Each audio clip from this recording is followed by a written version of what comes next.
Hello everyone, this is Sakshi Vashnoi and welcome to Magnet Brains.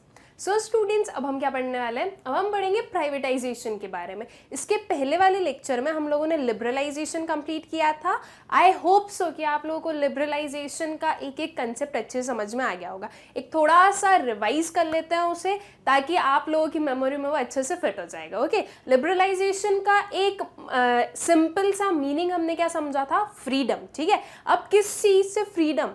तो freedom government के restriction से. Okay, जो unnecessary restrictions government ने लगा के रखे थे, जो गवर्नमेंट सिर्फ और सिर्फ पब्लिक सेक्टर अंडरटेकिंग्स ही हमारी इकोनॉमी में हमें देखने को मिलती थी, उसे हटाना, प्राइवेट सेक्टर को भी रोल देना जो हमारी पूरी फंक्शनिंग है उसमें. उसके बाद में हमने देखा था कि लिबरलाइजेशन में 5 डिफरेंट रिफॉर्म्स किए गए थे. Okay, industrial sector reforms, financial sector reforms, foreign exchange reforms. Okay, तो ऐसे कुछ रिफॉर्म्स किए गए थे, कुछ ट्रेड रिफॉर्म्स किए गए थे, टैक्स रिफॉर्म्स. इन सब की हेल्प से हमारी जो कंट्री है उसे लिबरल बनाया गया था, उसे फ्री कंट्री बनाया गया था, एक फ्री इकोनॉमी बनाया गया था, ताकि यहाँ पर कॉम्पिटिटिवनेस बढ़े. और जब कॉम्पिटिटिवनेस बढ़ेगी तो ग्रोथ अपने आप होगी ही.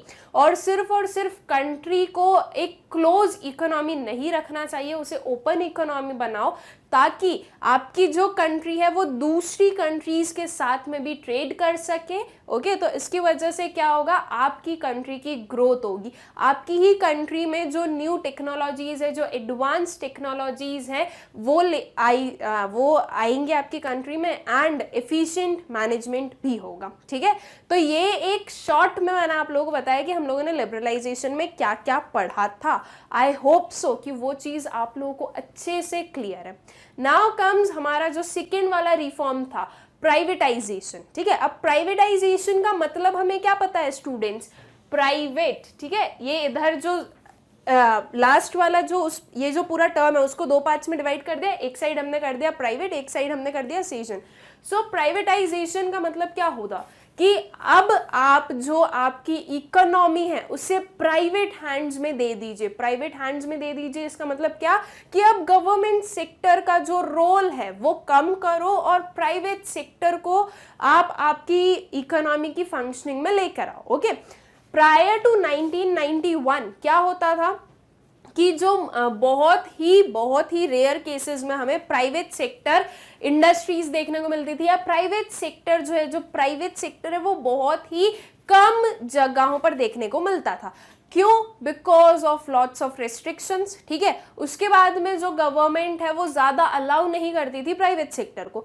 लेकिन आफ्टर 1991 क्या हुआ? ये एक रिफॉर्म लेकर आए गए. वर्ल्ड बैंक एंड IMF ने बोला कि हम आपको लोन देंगे, लेकिन उसके लिए आपको आपकी इकोनॉमी में चेंजेस लाने पड़ेंगे. आपको आपकी इकोनॉमी को फ्री और ओपन इकोनॉमी बनाना पड़ेगा. राइट, ये जो हमारा LPG रिफॉर्म्स है, ये मेनली कहां से आया?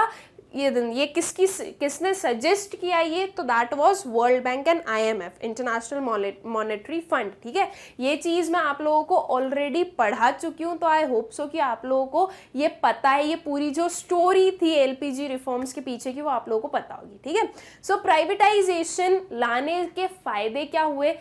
देखो, सिंपल सी चीज है स्टूडेंट्स, पब्लिक सेक्टर अंडरटेकिंग्स थे. हम लोगों ने एक चीज देखी थी कि जो गवर्नमेंट सेक्टर्स थे या जो पब्लिक सेक्टर अंडरटेकिंग थी, उसमें हम लोग देख रहे थे कि इनएफिशिएंट मैनेजमेंट था. राइट, ये जो पूरा फाइनेंशियल क्राइसिस अकर हुआ था, इसका मेन रीजन क्या था? Inefficient management. जो पब्लिक सेक्टर था वो बहुत अच्छे से मैनेज नहीं कर पा रहा था सारी चीजों को.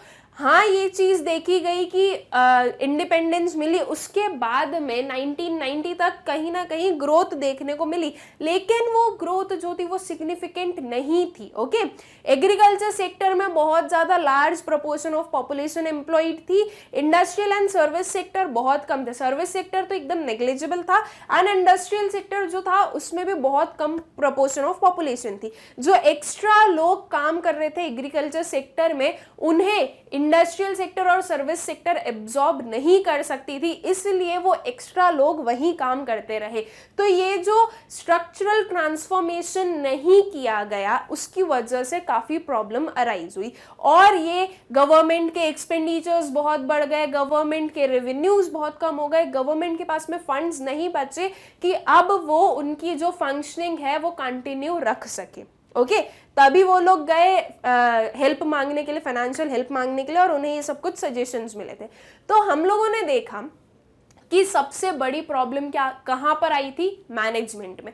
अगर अच्छे से मैनेज किया गया होता सब कुछ फ्रॉम दी स्टार्टिंग तो वो सारी चीजें सही होती। ओके, और उसके बाद में भी हम लोगों ने देखा कि मैनेजमेंट में प्रॉब्लम आ रही है और गवर्नमेंट के रेवेन्यूज बहुत कम हो रहे हैं, एक्सपेंडिचर्स बहुत ज्यादा हो रहे हैं, गवर्नमेंट अब बहुत ही डेप्थ में जा चुकी है, फिर भी गवर्नमेंट जो है वो अपनी इकोनॉमी को ओपन अप नहीं कर रही थी, बिकॉज कहीं ना कहीं जो रूल्स एंड रेगुलेशंस बनाए गए थे, जो पॉलिसीज फ्रेम की गई थी, उनमें कुछ गड़बड़ थी। ठीक है, तो इसलिए फिर क्या डिसाइड हुआ कि अब जब पब्लिक सेक्टर इससे एफिशिएंटली मैनेज नहीं कर सकती तो सारी चीजें किसके हैंड्स में दे दो, प्राइवेट सेक्टर के। सिर्फ जो बहुत ही एसेंशियल, बहुत ही जरूरी सेक्टर्स है वो पब्लिक सेक्टर के अंडर रखो, अदरवाइज बाकी सारे सेक्टर्स को ओपन अप कर दीजिए। किसके लिए, प्राइवेट सेक्टर के लिए। जब प्राइवेट सेक्टर फॉर्म होगा और जब प्राइवेट सेक्टर उन सारी जगहों पर काम करेगा तो वो काफी अच्छे से वर्क होगा। एक उसका रीजन क्या है, क्योंकि कंपटीशन होगा, और ये चीज मैं आप लोगों को बहुत बार बता चुकी हूं, जब तक कंपटीशन नहीं होगा तब तक ग्रोथ नहीं होगी। सिर्फ अगर एक सिंगल इंडस्ट्री है और अगर वही एक फंक्शन कर रही है तो वो इंडस्ट्री की ग्रोथ नहीं हो सकती। ग्रोथ अगर करनी है तो उसके लिए कंपटीशन की जरूरत है। ठीक है, तो इसलिए ये डिसाइड किया गया कि अब पब्लिक सेक्टर को हटाओ और प्राइवेट सेक्टर लेकर आओ, और जिसे कि हम क्या बोलते हैं, privatisation. Okay, so privatisation means transfer of ownership. ये जो एक टर्म है इसे आप अच्छे से याद कर लीजिए, ट्रांसफर ऑफ ओनरशिप। देखो सिंपल सा हमें समझ में आ रहा है, इस टर्म का मतलब जो ओनरशिप है उसे ट्रांसफर कर दो। अब किससे किसको ट्रांसफर करना है, जो पब्लिक सेक्टर अंडरटेकिंग्स हैं, जो पीएसयूज हैं, उनसे उस ओनरशिप को ट्रांसफर कर दो। कहां पर, प्राइवेट सेक्टर पर। ठीक है, जो एक्स्ट्रा इंडस्ट्रीज पब्लिक सेक्टर ने ओन करके रखी है उनका ओनर अब किसको बना दो, प्राइवेट सेक्टर को। ठीक है, तो वो है transfer of ownership. Management and control of public sector enterprises to the entrepreneurs in the private sector. ठीक है, क्या क्या ट्रांसफर कर दिया, ओनरशिप, मैनेजमेंट और कंट्रोल ट्रांसफर कर दिया। किसका, पीएसयूज का, किसके, प्राइवेट सेक्टर को दे दिया। ठीक है, privatization implies greater role of private sector in the economic activities of the country। ठीक है, ये बिल्कुल ही सिंपल सी चीज है जो कि हम बहुत ही इजीली समझ सकते हैं कि प्राइवेटाइजेशन का मतलब क्या हो रहा है, या प्राइवेटाइजेशन क्या इंप्लाई कर रहा है, greater role of private sector. ठीक है, हम यही बोल रहे हैं कि पब्लिक सेक्टर को कम काम दो, पब्लिक सेक्टर से अब जो चीजें उनसे मैनेज नहीं हो रही है उन्हें प्राइवेट हैंड्स में दे दो। ठीक है, तो ये एक जो प्राइवेटाइजेशन क्या इम्प्लाई करता है ये हम बहुत अच्छे से समझ सकते हैं और याद भी रख सकते हैं। Over the years Indian government has diluted its stake in several public enterprises including IPCL, IPL, Maruti Udyog etcetera. ठीक है, ये अभी भी हम लोग ये प्राइवेटाइजेशन देखते हैं। ठीक है, ऐसा नहीं है कि प्राइवेटाइजेशन आया 1991 में बस तब जितनी भी इंडस्ट्रीज है उन्हें प्राइवेट हैंड्स में दे दिया और हो गया काम, ऐसा नहीं है। अभी भी एट प्रेजेंट भी आप लोग प्राइवेटाइजेशन देख रहे हो। गवर्नमेंट डिसइन्वेस्टमेंट कर रही है, गवर्नमेंट जो उनके अंडरटेकिंग्स हैं वो किससे पास ऑन कर रही है, प्राइवेट सेक्टर को। सबसे अच्छा एग्जाम्पल अगर आज की डेट में हम ले तो बहुत सारी जो गवर्नमेंट बैंक्स थी, राइट, उन्हें अब प्राइवेट कर दिया गया है। ठीक है, वहां पर क्या हुआ, प्राइवेटाइजेशन हुआ। ओके, सो ये गवर्नमेंट जो है वो अपना स्टेक जो है वो डाइल्यूट कर रही है, अपना जो शेयर होल्डिंग है उसमें वो कम कर रही है, और प्राइवेट सेक्टर को ये सारी चीजें, ये जो भी सेक्टर्स रिक्वायर्ड हैं वो सारे प्राइवेट सेक्टर को दे रही है। ठीक है, रीजन क्या है, बिकॉज गवर्नमेंट भी चाहती है कि ये हमारी जो इकोनॉमी है वो ग्रो करनी चाहिए। ठीक है, एंड प्राइवेट सेक्टर की थ्रू ज़्यादा अच्छे से ग्रो करती है, ये एक फैक्ट है। एट प्रेजेंट अगर आप देखो तो बहुत सारे पब्लिक सेक्टर एंटरप्राइजेस हैं जो लॉस में जा रहे हैं, एंड वही चीज अगर हम प्राइवेट सेक्टर में देखें, वही सेम सेक्टर को अगर हम देखें, वही सेम इंडस्ट्री को अगर हम देखें, तो प्राइवेट सेक्टर जो है वो बहुत ज्यादा प्रॉफिट अर्न कर रहे हैं। एक सिंपल सा एग्जांपल BSNL एंड रिलायंस जियो, ठीक है।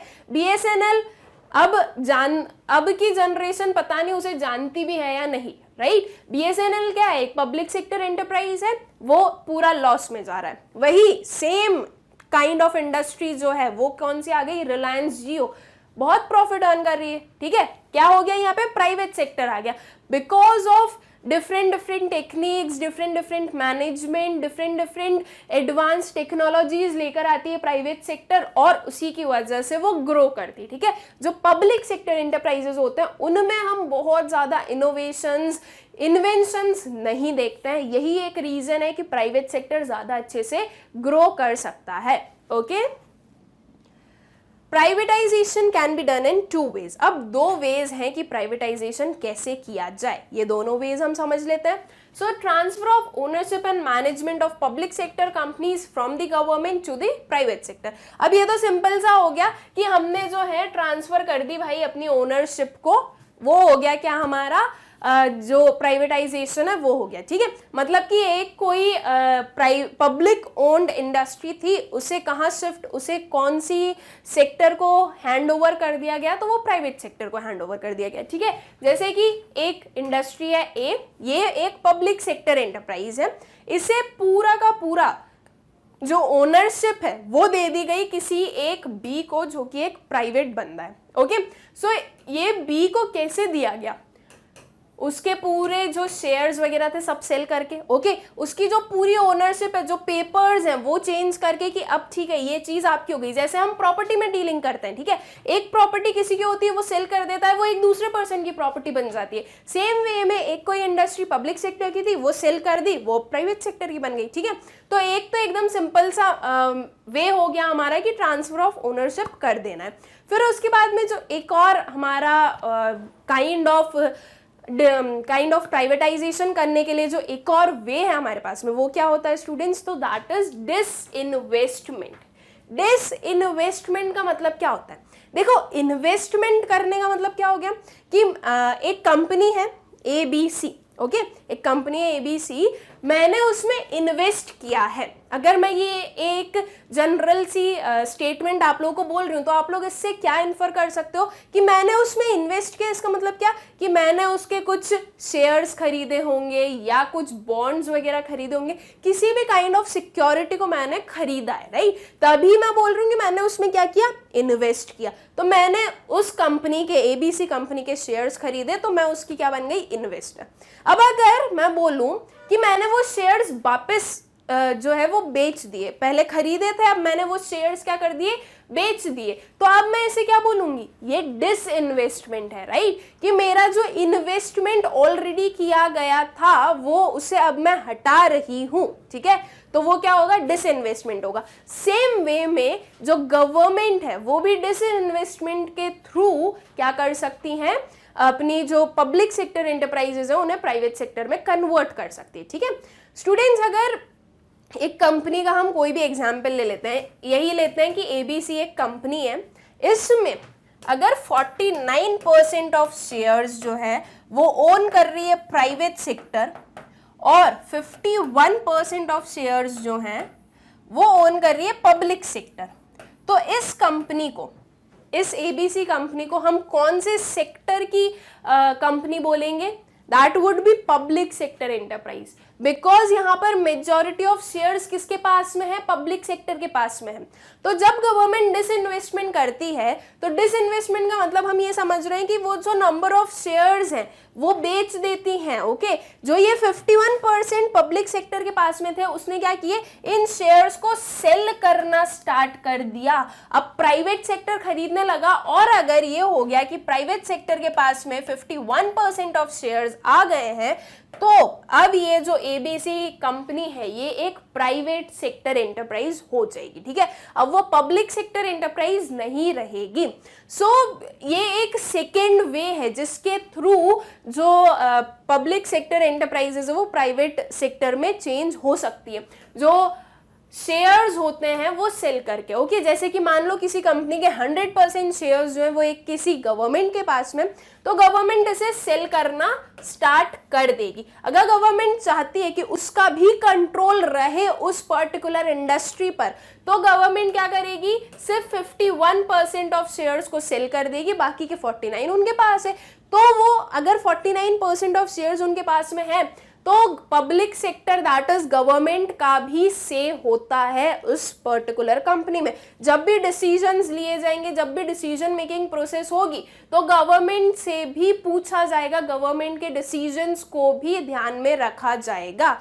एंड इफ गवर्नमेंट वांट्स कि उसे 100% हम प्राइवेट सेक्टर ही बना दे, तो वो पूरे 100% शेयर्स भी सेल कर सकती है, ठीक है।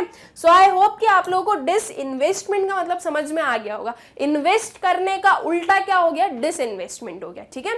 So privatization of public sector undertakings by selling off part of the equities of PSUs to the public, this process is known as disinvestment. अब एक चीज और ध्यान रखना, इक्विटी, डिसइन्वेस्टमेंट में इक्विटी सेल होती है, ठीक है, जो डेप्थ होती है वो सेल नहीं होती। अब इक्विटी एंड डेप्थ क्या होती है, ये आई होप सो कि आप लोगों को बहुत अच्छे से पता है, आप लोगों ने आपके अकाउंट्स में पढ़ा होगा।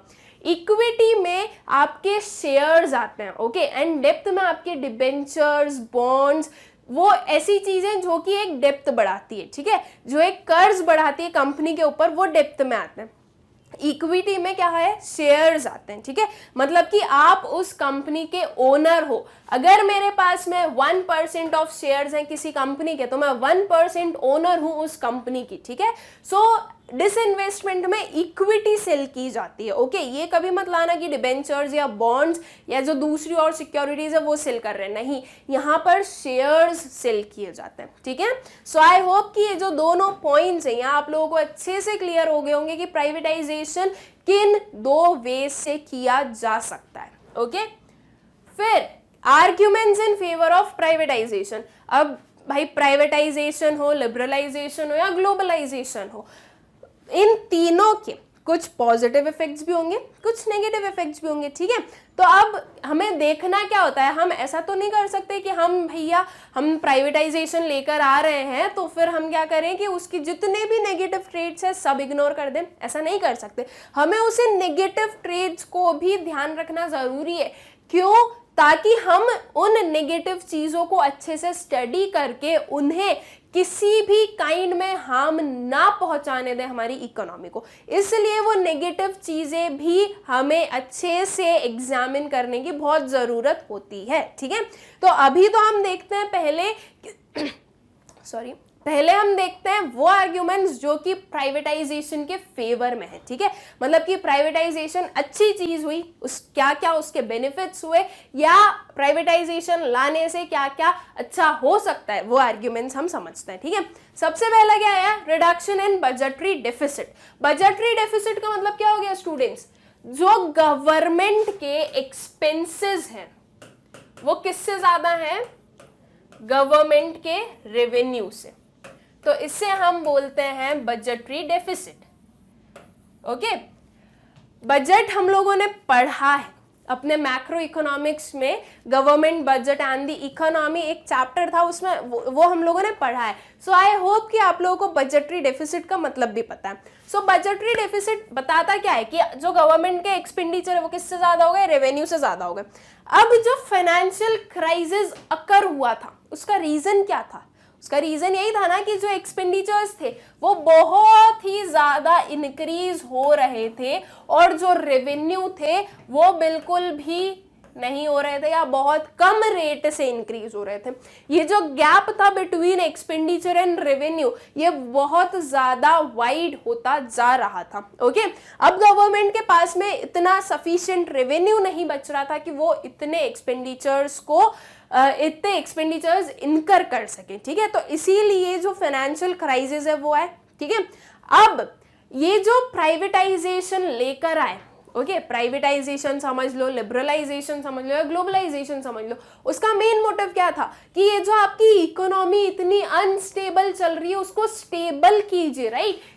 ये इनस्टेबिलिटी दिखा रहा है हमें, इसे स्टेबल करो। अब इसे स्टेबल करने के लिए रिफॉर्म्स लाए, तो ऑब्वियस सी चीज है कि प्राइवेटाइजेशन की वजह से क्या होगा, बजटरी डेफिसिट कम होगा। अब कैसे होगा ये चीज भी अभी हम समझ लेते हैं। देखो, सबसे पहले प्राइवेट सेक्टर नहीं था तो क्या थी, पीएसयूज। पीएसयूज का मतलब क्या हो गया, पब्लिक सेक्टर एंटरप्राइजेस, ठीक है, sorry, public sector undertakings. PSUs थी तो जितना भी एक्सपेंडिचर था इन्हीं को करना पड़ रहा था, इन्हें प्रॉफिट नहीं हो रहा था तो भी इनकी दिक्कत थी, इन्हें तो भी क्या है कि सारा जो प्रोडक्शन है वो तो करना ही पड़ेगा, राइट। अगर कोई एक गुड का प्रोडक्शन कर रहे हैं और उससे प्रॉफिट अर्न नहीं हो रहा है तो भी जो है ये पीएसयूज को क्या करना पड़ रहा था कि वो प्रॉफिट जो प्रोडक्शन है वो तो उनका कंटिन्यू ही था। उसके बाद में पब्लिक सेक्टर अंडरटेकिंग्स का मेन मोटिव क्या है, सोशल वेलफेयर, राइट।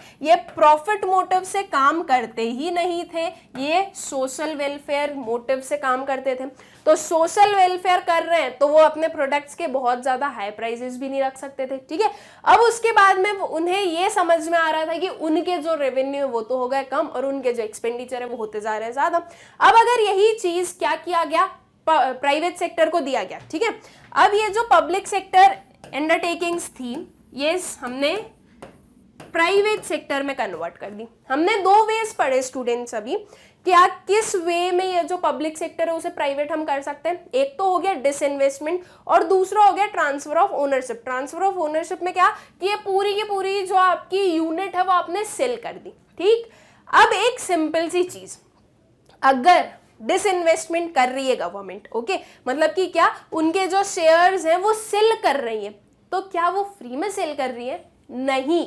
वो अगर उनके शेयर्स सेल कर रही है तो उसके इन रिटर्न वो पेमेंट लेगी, राइट। सो क्या हुआ, यहां से डिसइन्वेस्टमेंट हुआ तो प्राइवेट सेक्टर से जो मनी था वो कहां गया, पब्लिक सेक्टर में गया, ठीक है, जो कि बहुत ज्यादा जरूरी था। मतलब गवर्नमेंट को चाहिए था, मनी तो चाहिए ही था, तो वो प्राइवेट सेक्टर से मनी जो है पब्लिक सेक्टर में गया। उसके बाद में अगर ट्रांसफर ऑफ ओनरशिप भी कर रहे हैं, मतलब कि जो पूरी यूनिट है अगर उसे सेल कर रहे हैं तो उसमें भी अगर वो सेल कर रहे हैं तो वो फ्री में सेल नहीं कर रहे हैं, राइट। अगर आज कोई एक प्रॉपर्टी खरीदता है, कोई एक प्रॉपर्टी सेल कर रहा है, मैं एक प्रॉपर्टी सेल कर रही हूँ, आप एक प्रॉपर्टी खरीद रहे हो, वही सेम, तो आपको उस प्रॉपर्टी के लिए पेमेंट करना पड़ेगा और मैं उस प्रॉपर्टी के लिए आपसे चार्ज करूंगी, मैं फ्री में तो वो नहीं देने वाली ना। तो सेम चीज जो पीएसयूज है वो फ्री में तो सेल नहीं होंगे ना प्राइवेट सेक्टर को, उसके थ्रू क्या चाहिए, मनी चाहिए, ठीक है। मनी इधर आ रहा है, इसका मतलब क्या हो रहा है कि ये जो रेवेन्यू है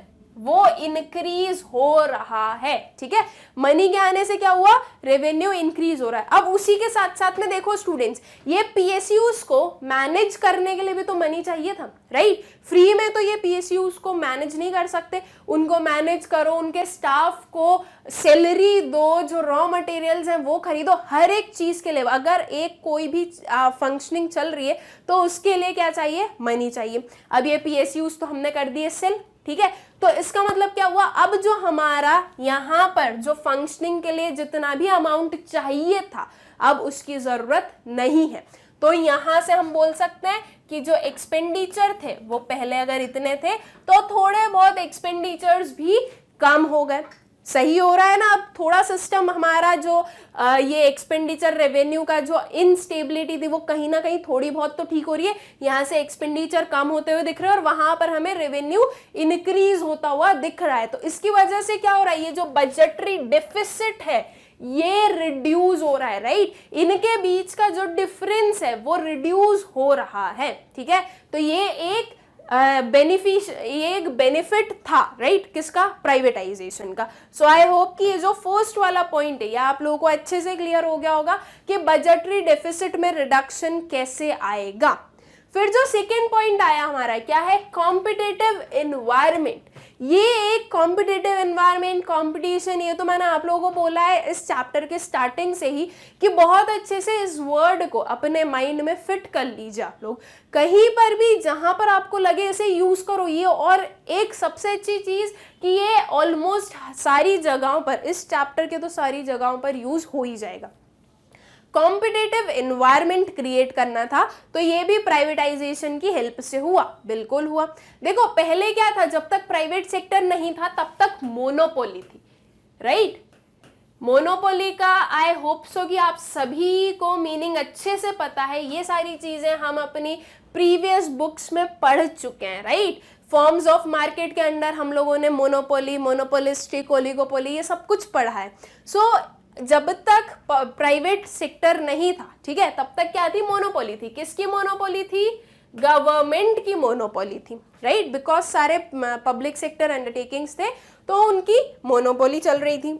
अब जब तक एक मोनोपोली चलेगी, मतलब कि सिर्फ और सिर्फ अगर एक ही इंडस्ट्री फंक्शन करेगी तो उसकी वजह से वो इंडस्ट्री कभी ग्रो नहीं करेगी, राइट। अगर किसी भी चीज को, किसी भी पर्सन को, किसी भी सेक्टर को ग्रो करवाना है तो जरूरी है कि वहां पर कंपटीशन हो, राइट। सो ये एक मोनोपोली जब तक थी तब तक कंपटीशन था ही नहीं, और इसकी वजह से भी ये जो इंडस्ट्रीज थी ये ग्रो नहीं कर रही थी बिकॉज उन्हें किसी काइंड का फियर नहीं था। लेकिन वही चीज, ये जो एक इंडस्ट्री थी ये ये प्राइवेट कर दी गई, ओके। यहाँ पर हमें प्राइवेटाइजेशन देखने को मिला। ये एक ए इंडस्ट्री बनी, सेम प्रोडक्ट की या हम बोल सकते हैं सिमिलर प्रोडक्ट की एक और इंडस्ट्री बनी बी, और वही सेम में देखो कि एक और इंडस्ट्री बनी सी, ठीक है। एग्जाम्पल ले लो शूज के या फुटवेयर आई शुड से, आज की डेट में बहुत सारी इंडस्ट्रीज हैं, राइट। एडिडास, नाइकी, प्यूमा, आप लोगों को अलग अलग मिलेंगे।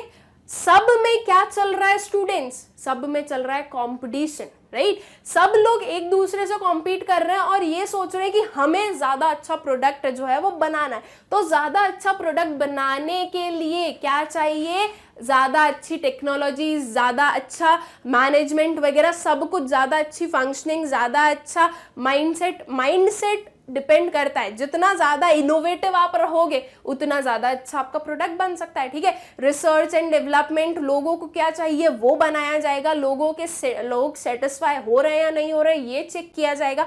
ये सब कुछ क्यों हुआ, बिकॉज यहाँ पर हमारे पास में 3-4 इंडस्ट्रीज थी। अगर वही शूज की सिर्फ एक इंडस्ट्री होती तो वो उनका क्या जा रहा है, उनका तो एक सिंपल मोटिव होता है कि हम कुछ भी बना दे लोग खरीदेंगे ही, बिकॉज उनके पास में कोई ऑप्शन ही नहीं है। लेकिन अब अगर ये ए इंडस्ट्री कुछ भी बना दे तो कोई भी कंज्यूमर जाकर इसके प्रोडक्ट नहीं खरीदेगा।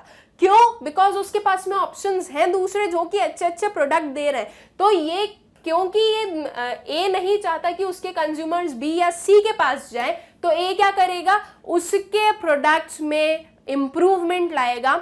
इन शॉर्ट क्या होगा कि पूरी जो इंडस्ट्री है वो ग्रो करेगी और इंडस्ट्री के साथ साथ में पूरी जो इकोनॉमी है वो ग्रो करेगी, ठीक है। तो जो हमारे प्राइवेटाइजेशन की वजह से क्या हुआ, कॉम्पिटिटिव एनवायरनमेंट भी क्रिएट हुआ, ओके। फिर आता है हमारा third point, better managerial efficiency. अब इससे क्या समझ में आ रहा है, देखो जो हमारा ये फाइनेंशियल क्राइसिस हुआ उसमें हमने क्या बोला कि एक सबसे बड़ा ड्रॉबैक क्या था, इनएफिशिएंट मैनेजमेंट, राइट। जो गवर्नमेंट थी वो अच्छे से मैनेज नहीं कर पा रही थी, और वो क्योंकि अच्छे से मैनेज नहीं कर पा रही थी इसलिए ये सारा जो गड़बड़ थी वो हुई। तो अब प्राइवेटाइजेशन का एक बेनिफिट क्या हुआ, बेटर मैनेजरियल एफिशिएंसी, ठीक है। हर एक पॉइंट पर जहां पर जैसा मैनेजमेंट चाहिए वैसा हम प्राइवेट सेक्टर में देखते हैं। आज के डेट में देखिए स्टूडेंट्स, जो प्राइवेट सेक्टर इंटरप्राइजेज होते हैं, ओके, उसमें एक कंपनी है अगर, तो एक कंपनी में आपको डिफरेंट डिपार्टमेंट्स दिखते हैं। HR डिपार्टमेंट अलग हो गया, मार्केटिंग डिपार्टमेंट अलग हो गया, रिसर्च एंड डेवलपमेंट अलग हो गया, इन सब के जो हेड हैं वो अलग हो गए, CEO अलग हो गए।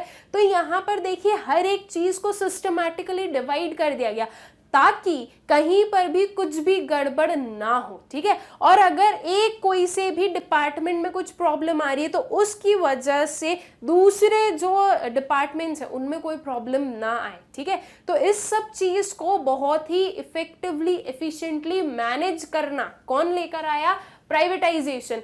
जब गवर्नमेंट सेक्टर्स थे, जब गवर्नमेंट अंडरटेकिंग्स थी, तब इतना मैनेजमेंट नहीं था। ठीक है भाई, हमने एक पर्सन रख दिया है, देख लो अब जिसको जैसा जो भी काम करना, ये थोड़ा बहुत ऐसा था। उसके बाद में प्राइवेटाइजेशन आया। प्राइवेटाइजेशन आया तो इसमें मेन मोटिव क्या था? Profit, right. प्रॉफिट अर्न करना था। यहाँ पर कोई चैरिटी नहीं करनी है, कोई सोशल वेलफेयर नहीं करना है, क्या करना है? प्रॉफिट अर्न करना है। तो प्रॉफिट अर्न करने के लिए अननेसेसरी स्टाफ नहीं रखे जाएंगे।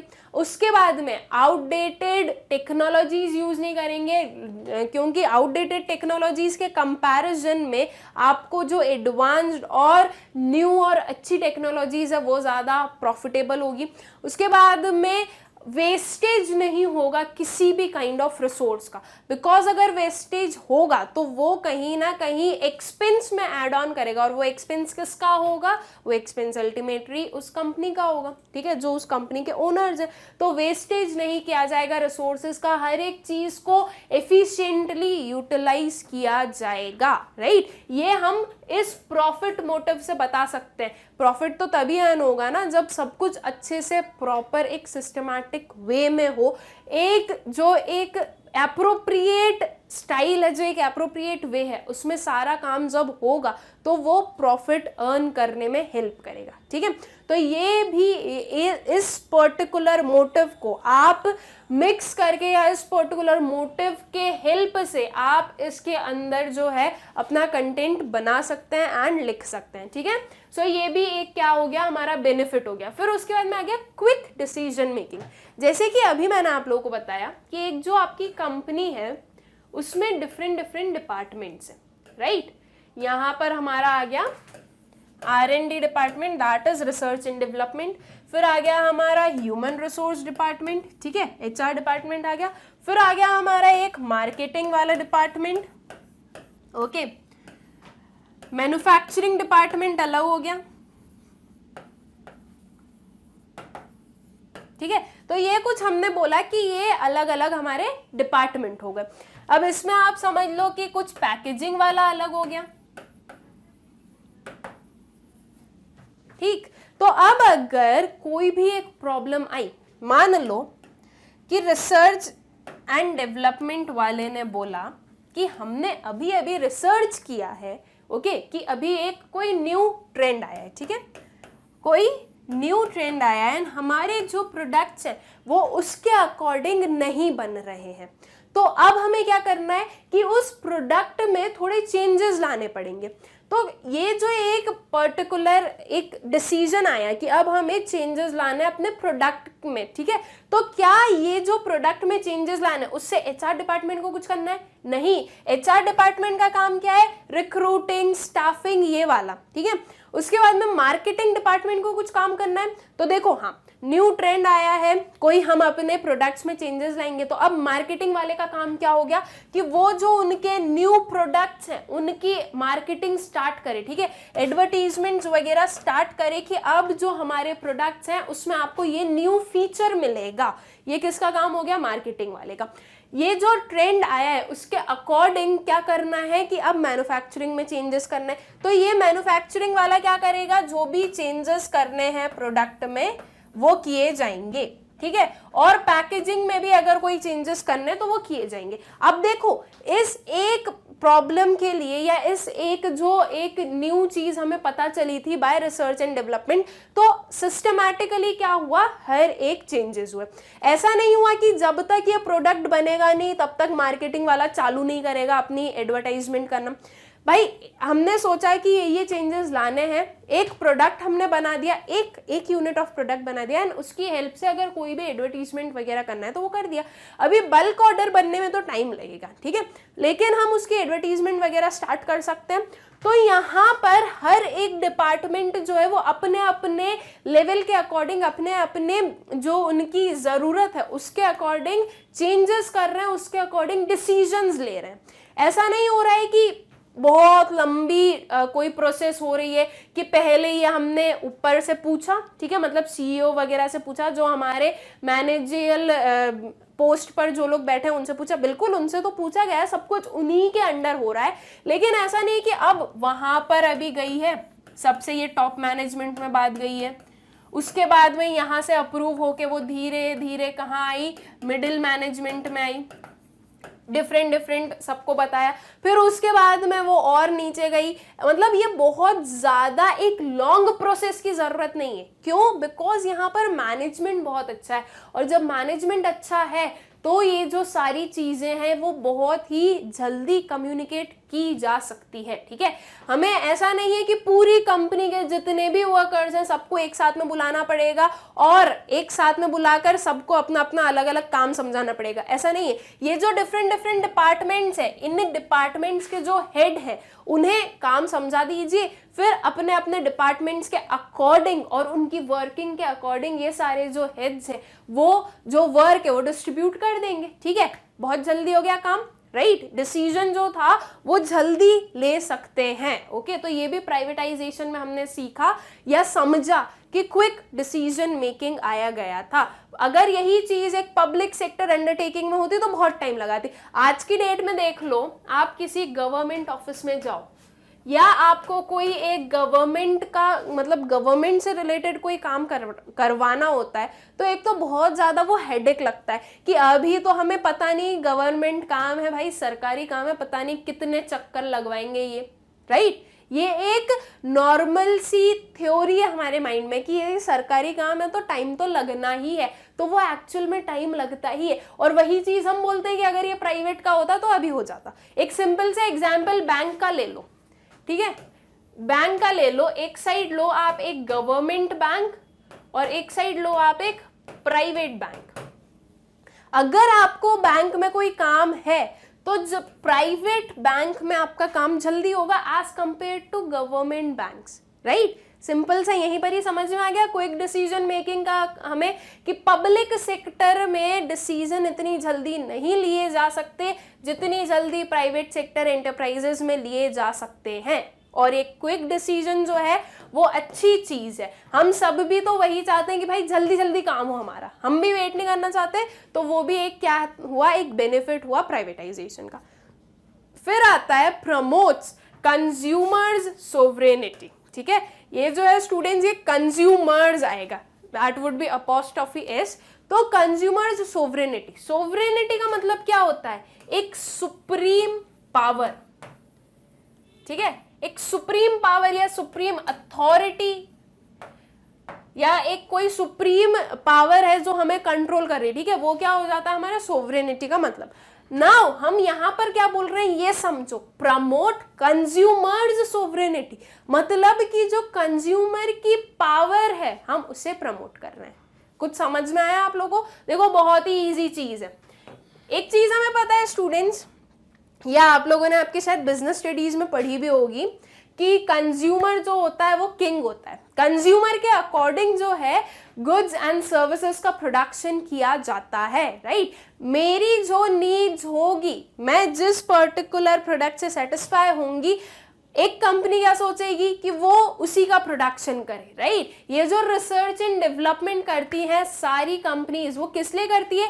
ये देखने के लिए कि जो उनके कंज्यूमर्स हैं उनकी डिमांड क्या है, वो क्या चाहते हैं, वो एक प्रोडक्ट में, एक प्रोडक्ट से कितने सेटिस्फाइड है, किस पर्टिकुलर प्लेस पर वो उन्हें सेटिस्फैक्शन नहीं मिला, एक प्रोडक्ट में वो क्या क्या फीचर्स जो हैं वो चाहते हैं, राइट? तो ये एक रिसर्च एंड डेवलपमेंट के थ्रू उन्हें पता चलता है। फिर वो जो प्रोडक्ट्स बनाते हैं वो अपनी नीड्स के अकॉर्डिंग बनाते हैं, जो उन्होंने पूरा रिसर्च किया तो उनके जो भी कंक्लूजन्स आते हैं उसकी हेल्प से वो लोग उनके प्रोडक्ट्स को बनाते हैं। ठीक है, तो यहाँ पर क्या समझ में आ रहा है कि हमारी पावर चल रही है, राइट? जो कंज्यूमर्स उनके अकॉर्डिंग सारा काम चल रहा है, तो कंज्यूमर्स सोवरेनिटी को प्रमोट किया जाता है।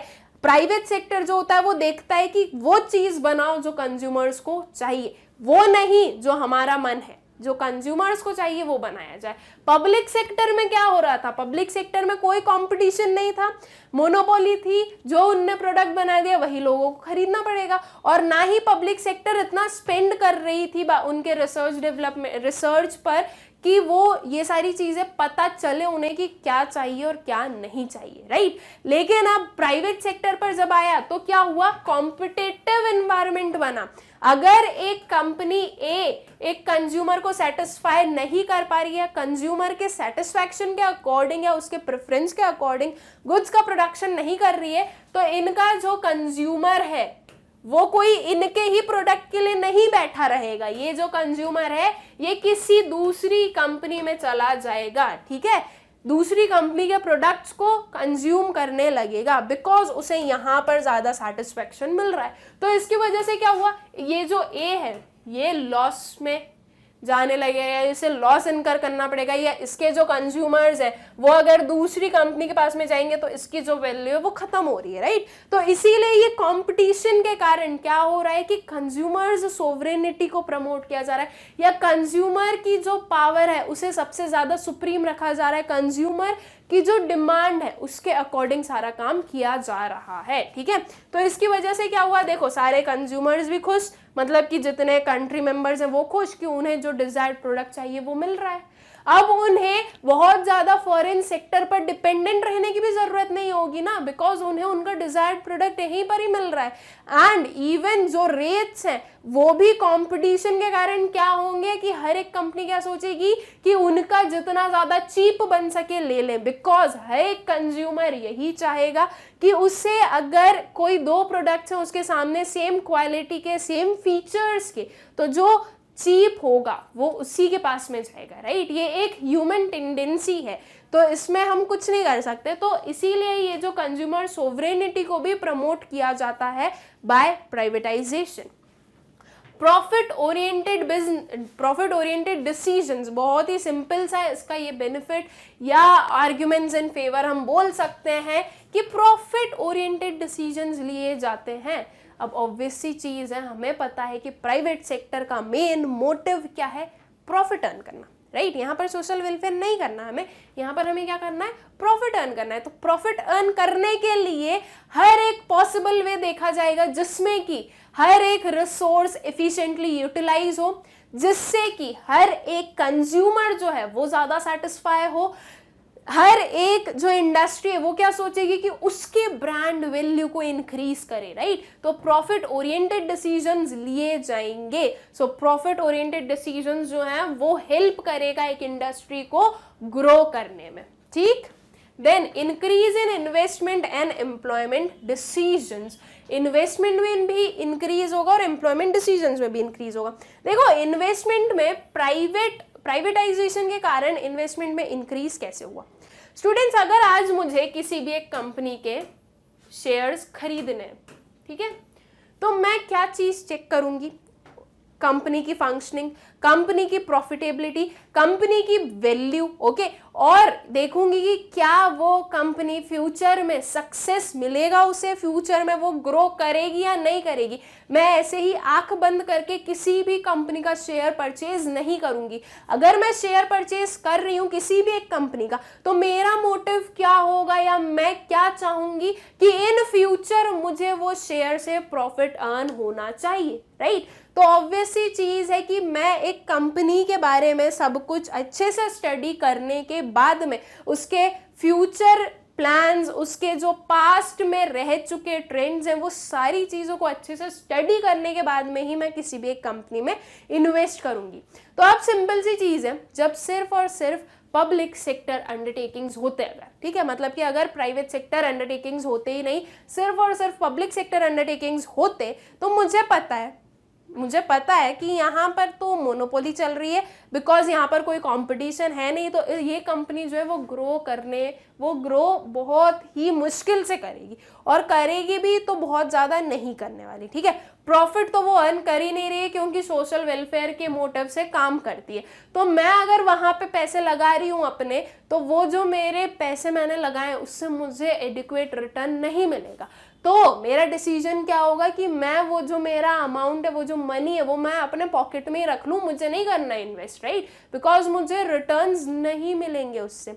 लेकिन वही चीज जब प्राइवेटाइजेशन आया, जब प्राइवेट सेक्टर में सब कुछ चीजें गई, तो मुझे पता है कि यहाँ पर ये जो सेक्टर है, ये जो इंडस्ट्रीज है, ये ग्रो करेंगी, तो इसलिए मैंने अपना जो इन्वेस्टमेंट है वो भी स्टार्ट किया, राइट। तो इंक्रीज इन इन्वेस्टमेंट हुआ, बिल्कुल हुआ, ठीक है। तो कैसे इन्वेस्टमेंट में इंक्रीज हो रहा है, होप सो कि आप लोगों को समझ में आ रहा है। उसके बाद में एम्प्लॉयमेंट डिसीजंस, जो पब्लिक सेक्टर अंडरटेकिंग्स है उनका मेन मोटिव क्या है, सोशल वेलफेयर। जरूरत हो लोगों की, नहीं हो, फिर भी लोगों को ले लिया उन्होंने अपनी इंडस्ट्री में वर्क करने के लिए। क्यों? क्योंकि सोशल वेलफेयर के मोटिव से काम कर रहे हैं ना, एम्प्लॉयमेंट तो प्रोवाइड करनी पड़ेगी, राइट। अब जो एम्प्लॉयड लोग हैं, हो सकता है कि वो इतने एफिशिएंट ना हो सकता है कि वो इतना अच्छे से वर्क नहीं कर रहे हो सकता है कि वो उतने केपेबल नहीं हो, लेकिन फिर भी मोटिव क्या है, सोशल वेलफेयर का। तो इसलिए हमने कुछ नहीं बोला, हमने उन लोगों को काम दे दिया। लेकिन प्राइवेट सेक्टर में क्या होगा, अकॉर्डिंग टू जो उनकी नीड्स है, ठीक है, उसके अकॉर्डिंग एम्प्लॉयमेंट डिसीजंस लिए जाएंगे। अब हमने देखा, अभी थोड़ी देर पहले मैंने आप लोगों को बताया कि जो पूरी आपकी इंडस्ट्री है, जो पूरी एक कंपनी होगी, वो अलग अलग डिपार्टमेंट्स में डिवाइडेड है। तो वो डिवीजन के कारण क्या हो रहा है कि हर एक जो डिफरेंट डिपार्टमेंट है उसमें उसी के लिए जो उसी के केपेबल जो लोग हैं वो लोग काम कर रहे हैं। तो अब अगर मैं रिसर्च में अच्छी हूँ तो मैं जाकर रिसर्च एंड डेवलपमेंट सेक्टर को ही संभालूंगी या रिसर्च एंड डेवलपमेंट डिपार्टमेंट का ही पार्ट बनूंगी। ऐसा थोड़ी ना कि मुझे रिसर्च में, मतलब मैं रिसर्च मेरा एक स्ट्रॉन्ग पॉइंट और मैं जाकर HR के कोई एक डिपार्टमेंट में वर्क करूँ, तो वो क्या हो रहा है कि मेरी कैपेबिलिटीज के अकॉर्डिंग मैं वर्क नहीं कर रही हूँ, बस मुझे काम करना है इसलिए मैं काम कर रही हूँ। तो ये बेटर एम्प्लॉयमेंट डिसीजंस लेने में भी हेल्प करता है प्राइवेटाइजेशन, ठीक है। सो आई होप कि ये जो आर्ग्यूमेंट्स जो कि फेवर में थे प्राइवेटाइजेशन के, ये आप लोगों को अच्छे से समझ में आ गए होंगे, ठीक है। अब हमने फेवर देख लिया है तो इसके अगेंस्ट भी देखना तो बनता ही है कि इसके अगेंस्ट में क्या क्या है, राइट। तो जो फर्स्ट वाला आया, क्या आया, सोशल वेलफेयर नेग्लेक्टेड। बिल्कुल सही बात है, हमें पता है कि काम क्या है प्राइवेटाइजेशन का, सॉरी प्राइवेट सेक्टर का मेन मोटिव क्या है, प्रॉफिट, राइट। तो यहाँ पर सोशल वेलफेयर जो है वो इग्नोर किया गया। प्रॉफिट अर्न करना है, मुझे पता है कि ज्यादा लोगों को एम्प्लॉय करने की जरूरत नहीं है, राइट, मुझे पता है ना। तो मैं अननेसेसरी लोगों को यहाँ पर मेरी अपनी कंपनी में एम्प्लॉय कर नहीं रखूंगी। जब मेरे पास में लिमिटेड स्टाफ है तो मुझे लिमिटेड सैलरी पे करनी है, तो मतलब कि मेरे एक्सपेंसेस जो है वो लिमिटेड है। मैंने फालतू के लोगों को, मतलब कि फालतू की पॉपुलेशन को नहीं बढ़ा के रखा अपनी कंपनी में, बिकॉज मुझे रिक्वायरमेंट नहीं है। तो देखो यहाँ पर जो एम्प्लॉयमेंट है वो हम बोल भी सकते हैं कि सिर्फ और सिर्फ किसे दी गई, सिर्फ और सिर्फ उतने ही लोगों को दी गई जितने के लिए आपकी कंपनी में जरूरत थी। ये सोचकर हमने अपना एम्प्लॉयमेंट जो है वो नहीं इंक्रीज की कि लोगों को जरूरत है काम करने की, नहीं, हमें लोगों से मतलब ही नहीं है, हमें तो अपनी कंपनी से मतलब है। तो मैंने तो सिर्फ उतने को ही एम्प्लॉयमेंट दी जितने मेरी कंपनी को रिक्वायर्ड थे, ठीक है। अब उसके बाद में एक और चीज हमने देखी कि प्राइवेटाइजेशन से एडवांस टेक्नोलॉजी भी आती है। तो जब टेक्नोलॉजी बहुत ज्यादा अच्छी आ रही है, राइट, तो अब मुझे उतने टेक्निकल लोगों की भी जरूरत है ना। जो बहुत पुअर लोग हैं, जिन्हें कोई भी नॉलेज नहीं है, मैं उन्हें एम्प्लॉयमेंट क्यों प्रोवाइड करूंगी? सिंपल सी चीज है, जब वो मेरे किसी काम के नहीं तो मैं उन्हें एम्प्लॉयमेंट नहीं दूंगी। तो देखो इसकी वजह से क्या हुआ कि जो पुअर लोग थे उन्हें एम्प्लॉयमेंट कम मिली, ओके। और अगर उन्हें एम्प्लॉयमेंट मिलेगी भी तो वो बिल्कुल हार्ड है जो वर्क होगा उसे करने के लिए, राइट। जो फिजिकल वर्क ज़्यादा करना पड़े उसमें उन्हें एम्प्लॉयमेंट दी जाएगी। उसके साथ साथ में मेरा मोटिव है प्रॉफिट अर्न करना, तो मेरे जो प्रोडक्ट्स होंगे हो सकता है वो ज़्यादा चीप ना हो, राइट। अब अगर मैंने, मेरी जो भी एक कंपनी है उसकी बहुत ज़्यादा ब्रांड वैल्यू बन चुकी है, ठीक है। तो अब ब्रांड वैल्यू बन गई है तो मैं अपने अगर प्रोडक्ट्स की प्राइजेस हाई भी रखूं तो भी जो लोग मेरी ब्रांड से जुड़े हुए हैं वो तो उसे परचेज करेंगे ही। तो क्या हो रहा है यहाँ पे, देखो मैंने अपनी प्रोडक्ट्स की जो प्राइजेस है वो हाई रख ली, तो अब क्या मेरे प्रोडक्ट्स किसी पुअर के काम, किसी पुअर कोई पुअर उसे अफोर्ड कर सकता है क्या? नहीं कर सकता। देखो यहाँ पर क्या हुआ, सोशल वेलफेयर नहीं देखा हमने क्या देखा, सिर्फ प्रॉफिट देखा कि उससे मुझे प्रॉफिट हो रहा है तो मैं क्यों उस पर जाऊं, राइट? मैं क्यों पुअर लोगों के बारे में सोचूं, मैं क्यों उनके लिए कोई प्रोडक्शन करूं, मुझे तो प्रॉफिट अर्न करना है। मैंने इतनी मेहनत की तब जाकर मेरी जो कंपनी है, जो ब्रांड है, उसकी इतनी हाई वैल्यू बनी है, उसने इतनी गुडविल अर्न की है, तो अब मैं जो है पुअर के लिए क्यों प्रोडक्ट्स बनाऊं, राइट? एक सिंपल सी चीज है। तो ये एक इसका क्या हो गया, ये एक इसका अगेंस्ट में पॉइंट मिल गया हमें कि सोशल वेलफेयर जो है वो नेग्लेक्ट किया जाता है, ठीक है। फिर उसके बाद में लॉपसाइडेड इकोनॉमिक डेवलपमेंट। इसका मतलब क्या होता है स्टूडेंट्स? लॉपसाइडेड का मतलब एक ही साइड में, या हम बोलें कि पूरा जो है वो इकोनॉमिक डेवलपमेंट नहीं हो रहा है, सिर्फ और सिर्फ कुछ सेक्टर्स का डेवलपमेंट हो रहा है। नाउ स्टूडेंट्स, जो बहुत ज़्यादा लॉन्ग गेस्टेशन पीरियड्स वाली जो लॉन्ग गेस्टेशन प्रोजेक्ट्स जो होते हैं, उन्हें एक प्राइवेट सेक्टर लेने से थोड़ा घबराता है कि ये बहुत ज़्यादा टाइम ड्यूरेशन का है, तो ये हमें अंडरटेक नहीं करना है, ये पब्लिक सेक्टर ही अंडरटेक करे। तो अब देखो ऐसे प्रोजेक्ट्स में क्या हुआ, एक लॉपसाइडेड इकोनॉमिक डेवलपमेंट हमें देखने को मिला कि ऐसे प्रोजेक्ट्स को प्राइवेट सेक्टर ले ही नहीं रहा है, तो अब वो अल्टीमेटली पब्लिक सेक्टर को लेने ही पड़ेंगे। तो उस सेक्टर में क्या हुआ, उस सेक्टर में हमें डेवलपमेंट देखने को नहीं मिला, ओके, बिकॉज प्राइवेटाइजेशन में जो प्राइवेट सेक्टर्स आ रहे हैं वो सारे जो हैं प्रॉफिट अर्न ही करेंगे, प्रॉफिट अर्न करने के मोटिव से ही वो एक एंटरप्राइज को सेटअप कर रहे हैं, ठीक है। Concentration of economic power, economic power का कंसंट्रेशन हो जाना मतलब क्या कि जो इकोनॉमिक पावर है वो किसी फ्यू हैंड्स में चले जाना, सभी के पास हो ये जरूरी नहीं, कुछ फ्यू हैंड्स में ही चली गई। So that is what we mean concentration of economic power. अब ये कैसे हुआ, जैसे कि देखो एक कोई कंपनी थी, उसने अपनी ब्रांड वैल्यू बना ली, तो अब उस सेक्टर में जो पावर है वो उसके पास चली गई, राइट? तो ये इस वे में जो है जो इकोनॉमिक पावर है वो कहीं एक किसी भी एक पर्टिकुलर इंडस्ट्री के पास जा सकती है या किसी भी एक सेक्टर के पास जा सकती है, ठीक है। तो ये भी क्या हो जाता है, इसका एक अगेंस्ट वाला आर्ग्यूमेंट मिलता है हमें।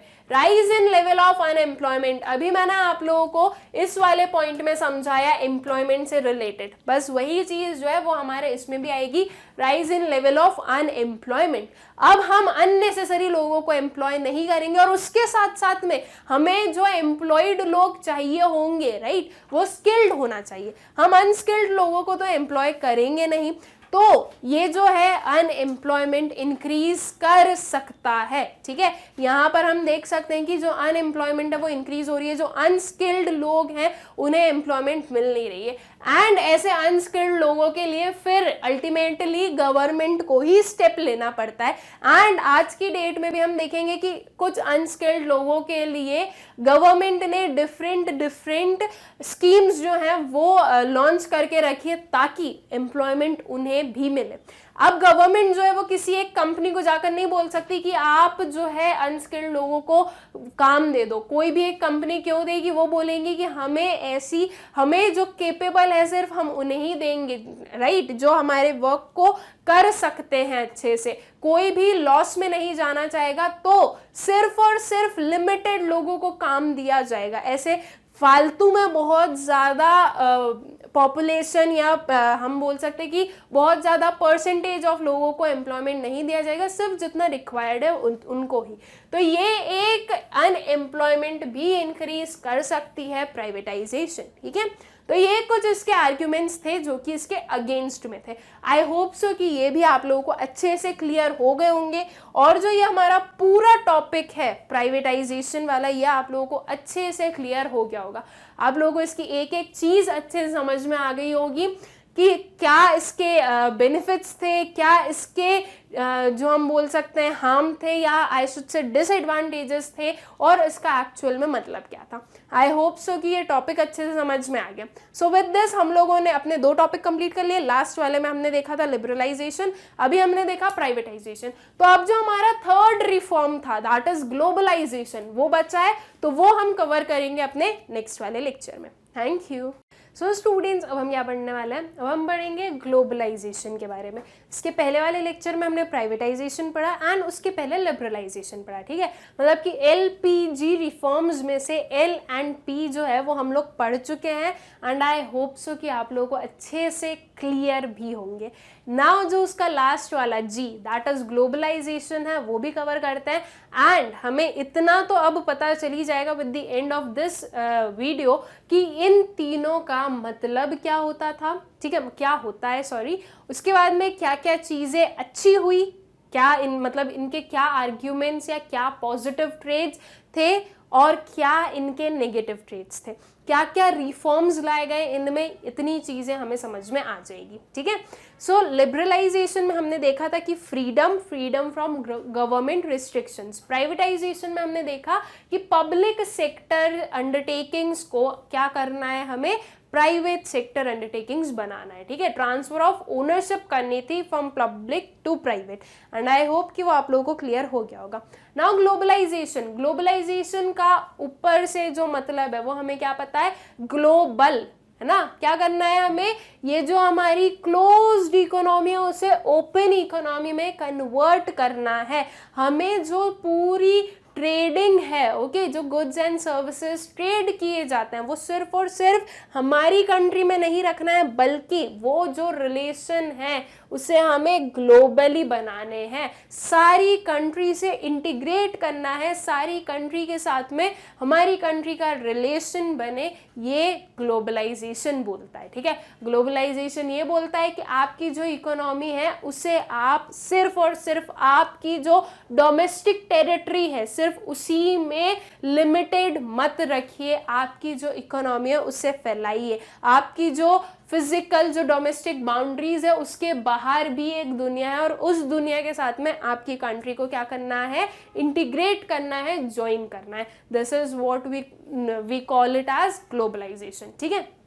So globalization means integrating the national economy with the world economy through removal of barriers on international and capital movements। अब ये जो है इंटीग्रेट कैसे करोगे, क्या रीजंस थे कि वो इंटीग्रेटेड नहीं थी, बिकॉज बैरियर्स थे, तो अब इन बैरियर्स को हटाओ और जो इंटरनेशनल और कैपिटल मूवमेंट्स हैं उन पर, ठीक है।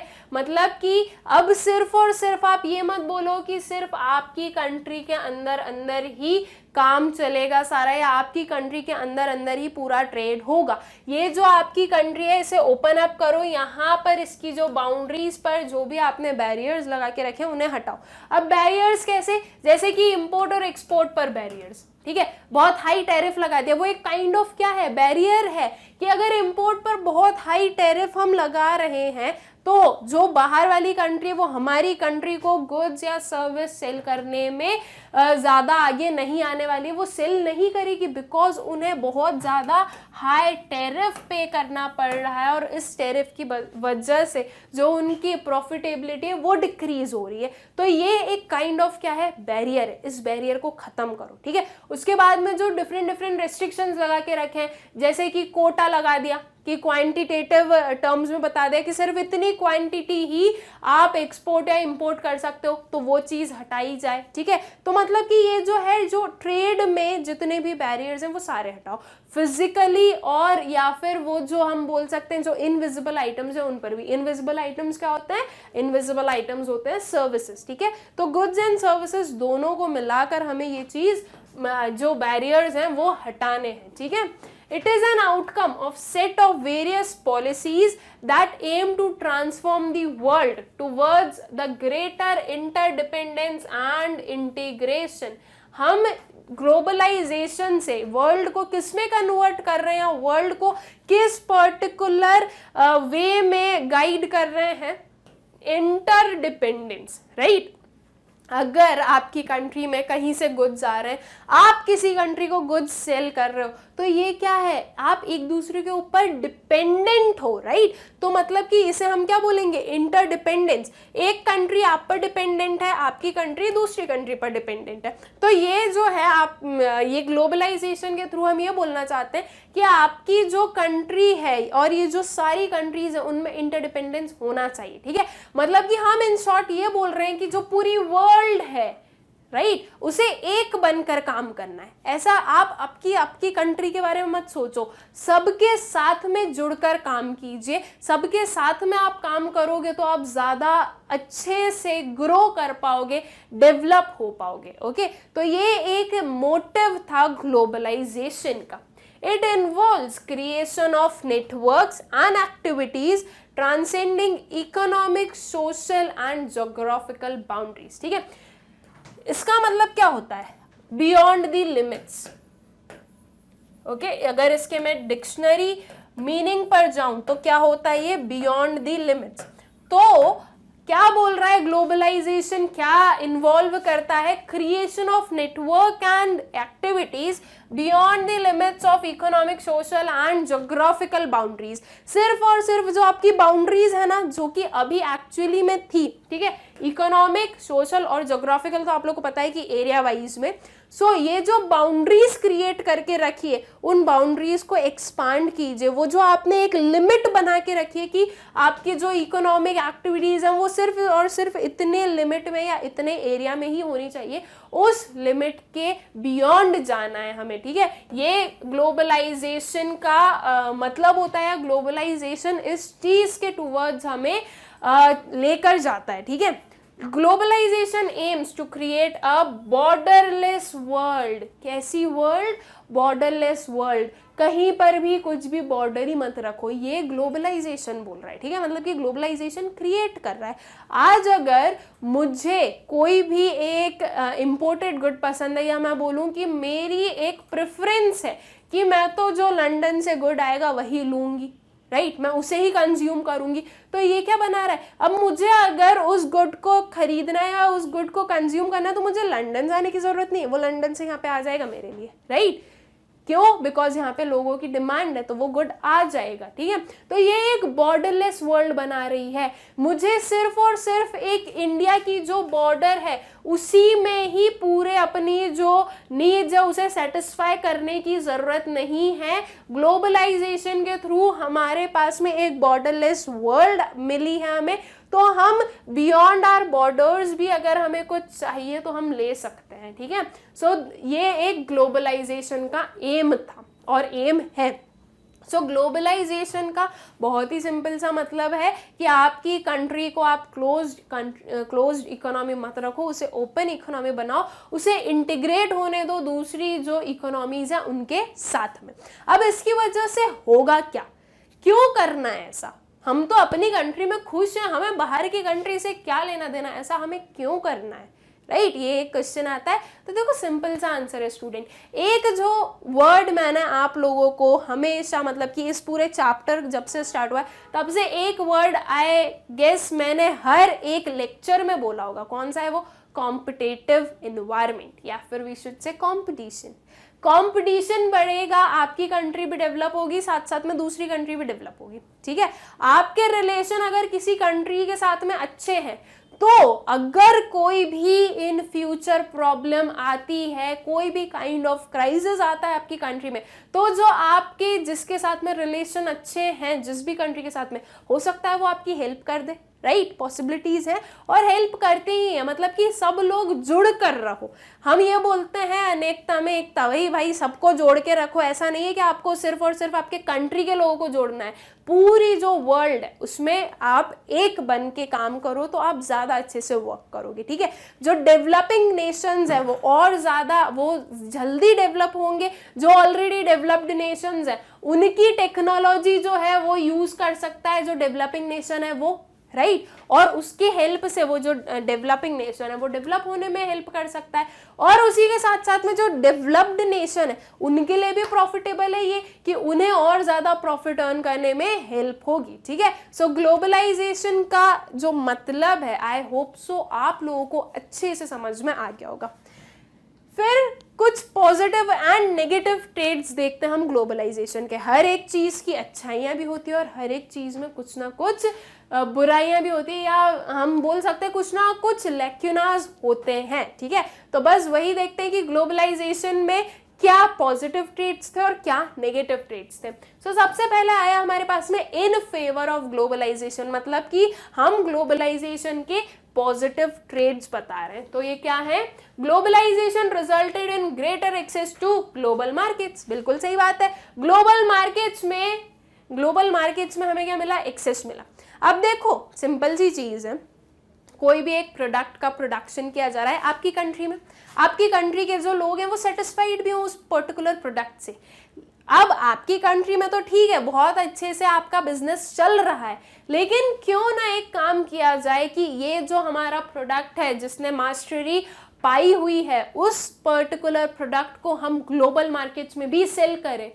राइट, पॉसिबल है ना। तो बस यहां से हम एक्सपोर्ट कर सकते हैं वहां पर, या फिर अगर ज्यादा ही डिमांड है तो एक और चीज हो सकती है कि यहाँ की जो हमारी कंपनी है उसकी कोई ब्रांच हम ओपन कर सकते हैं ग्लोबल मार्केट्स में। तो ग्लोबल मार्केट्स में हमें एक्सेस मिल सकता है, हम सिर्फ और सिर्फ हमारी कंट्री में ही काम करें जरूरी नहीं है, हम दूसरी कंट्रीज के लिए भी वर्क कर सकते हैं। इसकी वजह से अल्टीमेट प्रॉफिट होना किसको है, हमारी कंट्री को, बिकॉज जितने भी रेवेन्यू आएगी, जितनी भी इनकम आएगी और जितना भी प्रॉफिट एक कंपनी अर्न करेगी ग्लोबल मार्केट से, वो अल्टीमेटली किसकी इनकम में ऐड ऑन होगा, आपकी कंट्री की जो नेशनल इनकम है उसमें। राइट, बिकॉज माना तो यही जाएगा कि वो आपकी कंट्री की ही इनकम हुई है, तो अल्टीमेटली किसका बेनिफिट हुआ इसमें, आपका बेनिफिट हुआ।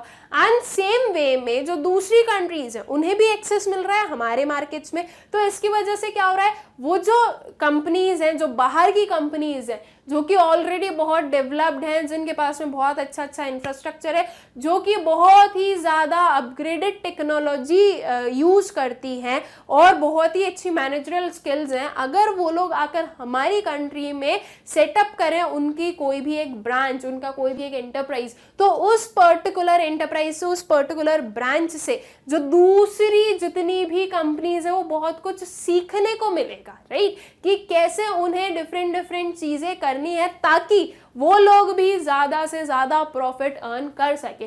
तो ग्लोबलाइजेशन सिर्फ और सिर्फ आपकी कंपनी को हेल्प नहीं, आपकी कंट्री को हेल्प नहीं कर रहा है, बल्कि दूसरी कंट्रीज को भी हेल्प कर रहा है। मतलब कि ग्लोबलाइजेशन जो है वो हर एक कंट्री के फेवर में ही हमें जो है बेनिफिट्स दिखा रहा है। ठीक है, देन एडवांस्ड टेक्नोलॉजी, बिल्कुल सही बात है, जैसे कि मैंने अभी बताया कि बाहर की कोई कंपनी आपकी कंट्री में आई है तो वो जो है उसके साथ में सारी चीजें लेकर आएगी, हर एक काइंड ऑफ स्किल को, हर एक काइंड ऑफ टेक्नोलॉजी को। तो एडवांस टेक्नोलॉजी हमें मिलेगी, बिल्कुल मिलेगी। उसके बाद में स्टूडेंट्स एक और चीज क्या होगी, मान लो कोई कंपनी, कोई भी एक ब्रांच हमारी कंट्री में नहीं आई है, लेकिन कोई भी एक कंपनी के जो गुड्स हैं वो इंपोर्ट हो रहे हैं कहाँ, इंडिया में। ठीक है, तो इंपोर्ट हो रहे हैं तो वो बहुत ही अच्छे प्रोडक्ट्स हैं, बहुत अच्छे फीचर्स हैं और काफ़ी प्रॉफिट भी अर्न कर रहे हैं, बिकॉज ज़्यादा रेट वेट नहीं है। मान लीजिए, ठीक है, क्यों नहीं है उनकी प्राइजेस ज़्यादा, क्यों नहीं है, बिकॉज वो लोग बहुत ही एडवांस टेक्नोलॉजी यूज़ करते हैं, जिसकी वजह से उन्हें ज़्यादा प्राइजेस रखने की ज़रूरत नहीं है, वो ज़्यादा उन्हें उसमें से जो रिटर्न मिलता है वो ज़्यादा मिलता है। ठीक है, तो अब क्या हुआ, जो हमारी कंट्री के जो मैन्युफैक्चरर्स होंगे, जो हमारी कंट्री के जो इंडस्ट्रीज होंगी, वो क्या सोचेंगी कि हमें उससे कम्पीट करना है, तो उससे कम्पीट करने के लिए हमें अपना जो फंक्शनिंग है उसमें चेंजेस लाने पड़ेंगे। एंड ये अल्टीमेटली ये जो चेंजेस हैं ये आपकी कंट्री में ही, आपकी कंट्री को ही ग्रो करने में हेल्प कर रहे हैं। राइट, और ये सिर्फ और सिर्फ हम इंडस्ट्रीज के सेंस में ही नहीं बल्कि सर्विसेज के सेंस में भी बोल सकते हैं। कोई एक बैंकिंग सेक्टर ले लो स्टूडेंट्स, ठीक है, अब हमारी कंट्री में जैसा भी बैंकिंग सेक्टर चल रहा है वो चल रहा है, बाहर जैसा चल रहा है वो अलग है। अब यहाँ के जो बहुत ही इनोवेटिव लोग होंगे वो क्या सोचेंगे कि बाहर, हमारी कंट्री के बाहर बहुत ही ज़्यादा अच्छे से ये सेक्टर परफॉर्म कर रहा है, तो वो कैसे कर रहा है उस चीज़ को समझते हैं। बाहर वाली जो दूसरी कंट्रीज हैं उनमें क्या क्या टेक्नोलॉजीज हैं जो कि कंज्यूमर्स को बहुत ज़्यादा सेटिस्फाई कर रही हैं, तो वो लेकर आया जाए, राइट। अब जैसे कि जब बैंक जो है स्टैब्लिश हुई इंडिया में, तो कोई बैंक स्टैब्लिश होते ही एटीएम थोड़ी ना आ गए थे, राइट। पहले तो अगर आपकी बैंक स्टैब्लिश हुई है, मतलब एक कोई भी बैंक है, आपको अगर विड्रॉ करना है तो आपको बैंक में जाके विड्रॉ करना पड़ता था। एटीएम्स स्टार्टिंग में नहीं होते थे, फिर धीरे धीरे ये चीज़ समझ में आई कि हम एक कोई टेक्नोलॉजी की हेल्प से एटीएम्स जो हैं उनसे वहाँ से जाके जो लोग हैं वो अपना क्या कर सकते हैं, विड्रॉल कर सकते हैं, ठीक है। उसके बाद में धीरे धीरे और उसमें एडवांसमेंट आया। आज की डेट में अगर हम देखें तो हर एक पर्सन के पास में उसका बैंकिंग ऐप होता है मोबाइल पर, राइट। कोई भी काम हो, किसी भी काइंड ऑफ चीज करनी हो आपको, तो आपको बैंक में अब जाने की जरूरत नहीं है, आप उस ऐप से इजीली कहीं से भी कर सकते हो, राइट। आपको बहुत ज्यादा कहीं पर भी जाने की, ट्रैवल करने की जरूरत नहीं है, आप जहां पर हो वहीं से अपना फोन निकाला और जो भी आपकी ट्रांजेक्शन है वो आप कर सकते हो इजीली। तो ये क्या हुआ, एडवांसमेंट हुआ, ये टेक्नोलॉजी आई है। अब ये टेक्नोलॉजी कोई एकदम से हमारी कंट्री में नहीं आ गई, हमने भी बहुत सारी चीज़ें बाहर वाली कंट्रीज से, दूसरी कंट्रीज से सीखी हैं, तब जाकर वो सारी चीज़ों को हमने यहाँ पर अप्लाई किया है। जो डेवलप्ड नेशंस हैं, अगर आप वहाँ पर जाओगे, एक ट्रेवलिंग के सेंस से ही जाओगे, तो आपको देखने को मिलेगा कि यहाँ पर कितना एडवांसमेंट है हर एक चीज़ में, जो कि आपको आपकी कंट्री में देखने को नहीं मिलेगा। तो देखो ग्लोबलाइजेशन की वजह से क्या हो रहा है कि हमारी कंट्री वाले जो लोग हैं वो भी उन सारी चीज़ों को अपनी कंट्री में लेकर आ सकते हैं, ठीक है। वहाँ के लोगों से हेल्प ले सकते हैं, वहाँ के जो बहुत अच्छे अच्छे नॉलेजेबल लोग हैं उनकी हेल्प से वो सारी टेक्नोलॉजीज को अपनी कंट्री में भी सेटअप कर सकते हैं। पहले इलेक्ट्रिक कार्स थी क्या? नहीं थी, इलेक्ट्रिक व्हीकल्स नहीं हुआ करते थे, राइट। लेकिन अब हम धीरे धीरे इलेक्ट्रिक व्हीकल्स पर भी शिफ्ट हो रही है। क्या हो रहा है? Technology, right. पहले अब जो है वो ड्रोन से भी जो डिलीवरी है वो की जा रही है, वो उसका एग्जामिनेशन चल रहा है, राइट, कि ये कितना पॉसिबल है। पहले क्या था भाई, अगर कोई भी एक चीज़ आपको चाहिए तो कोई कुरियर वाला आएगा, वो आपको देकर जाएगा, या फिर आपको खुद को जाकर उस कुरियर प्लेस पर जाकर वो लेनी पड़ेगी, राइट, या फिर कोई भी एक डिलीवरी बॉय आएगा वो डिलीवर करेगा। लेकिन अभी कुछ टाइम बाद आप देखेंगे कि अब डिलीवरी बॉय की भी रिक्वायरमेंट नहीं है, ये ड्रोन्स की हेल्प से जो है आपको आपका जो भी मटेरियल होगा वो डिलीवर हो सकता है, राइट। तो ये क्या हो रहा है? एडवांसमेंट हो रहा है टेक्नोलॉजी में। ये सारी टेक्नोलॉजी कोई इंडिया से बन रही है ऐसा हम नहीं बोलेंगे, ये सारी टेक्नोलॉजीज जो है वो हम कहीं ना कहीं दूसरी कंट्रीज से सीख कर ला रहे हैं, राइट। पहले सिर्फ 2G नेटवर्क हुआ करता था, फिर 3G आया, 4G आया, अब 5G भी आने वाला। तो ये क्या देख रहे हैं हम कि काफ़ी एडवांसमेंट होता जा रहा है। किसकी वजह से हो रहा है? ये ग्लोबलाइजेशन की वजह से, राइट। सो ग्लोबलाइजेशन का ये एक क्या हो गया, हमारा बेनिफिट हो गया, ठीक। Then better future prospects for large industries of developing countries to become important players in the international arena, ठीक है, बिल्कुल सही बात है। जो डेवलपिंग कंट्रीज हैं उनकी जो लार्ज इंडस्ट्रीज हैं जो कि एक्सपोर्ट करती है उनके प्रोडक्ट्स दूसरी कंट्रीज में, वो एक इंटरनेशनल एरिया में अपना एक सिग्निफिकेंट रोल प्ले कर सकती है या एक सिग्निफिकेंट प्लेस बना सकती है। अभी तो हम सिर्फ एक्सपोर्ट कर रहे हैं, लेटर ऑन हम वहाँ पर जाकर अपनी ब्रांच भी खोल सकते हैं, एंड उसी के साथ साथ में हमारी कंट्री के जो डोमेस्टिक गुड्स हैं वो बाहर वाले कोई भी एक इंटरनेशनल मार्केट में अगर ट्रेड हो रहे हैं तो इससे अच्छी तो कोई बात ही नहीं, राइट। मतलब कि डोमेस्टिक लोग ही नहीं, जो आपके इंटरनेशनल कंज्यूमर्स हैं वो भी आपके प्रोडक्ट से सेटिस्फाइड है, वो भी आपके प्रोडक्ट को डिमांड कर रहे हैं। तो ये एक लार्ज कंपनीज के लिए, लार्ज इंडस्ट्रीज के लिए एक फ्यूचर प्रोस्पेक्ट के हिसाब से हम देखें तो बहुत ही अच्छी चीज़ है। वो इन फ्यूचर इससे बहुत ज़्यादा प्रॉफिट अर्न कर सकते हैं, ठीक है। सो ये कुछ आर्ग्यूमेंट्स हम बोल सकते हैं जो कि ग्लोबलाइजेशन के फेवर में थे, ठीक है। अब फेवर हमने समझ लिया है, अब इसके अगेंस्ट में भी देखते हैं, बिकॉज अगेंस्ट में तो होना ही है। सो अगेंस्ट ग्लोबलाइजेशन क्या है? Unequal economic growth. स्टूडेंट्स, हम लोगों ने अपने जब प्राइवेटाइजेशन पढ़ा था तो उसमें भी एक जो नेगेटिव ट्रेड पढ़ा था वो कुछ ऐसे ही था, लॉपसाइडेड इकोनॉमिक ग्रोथ या इकोनॉमिक डेवलपमेंट।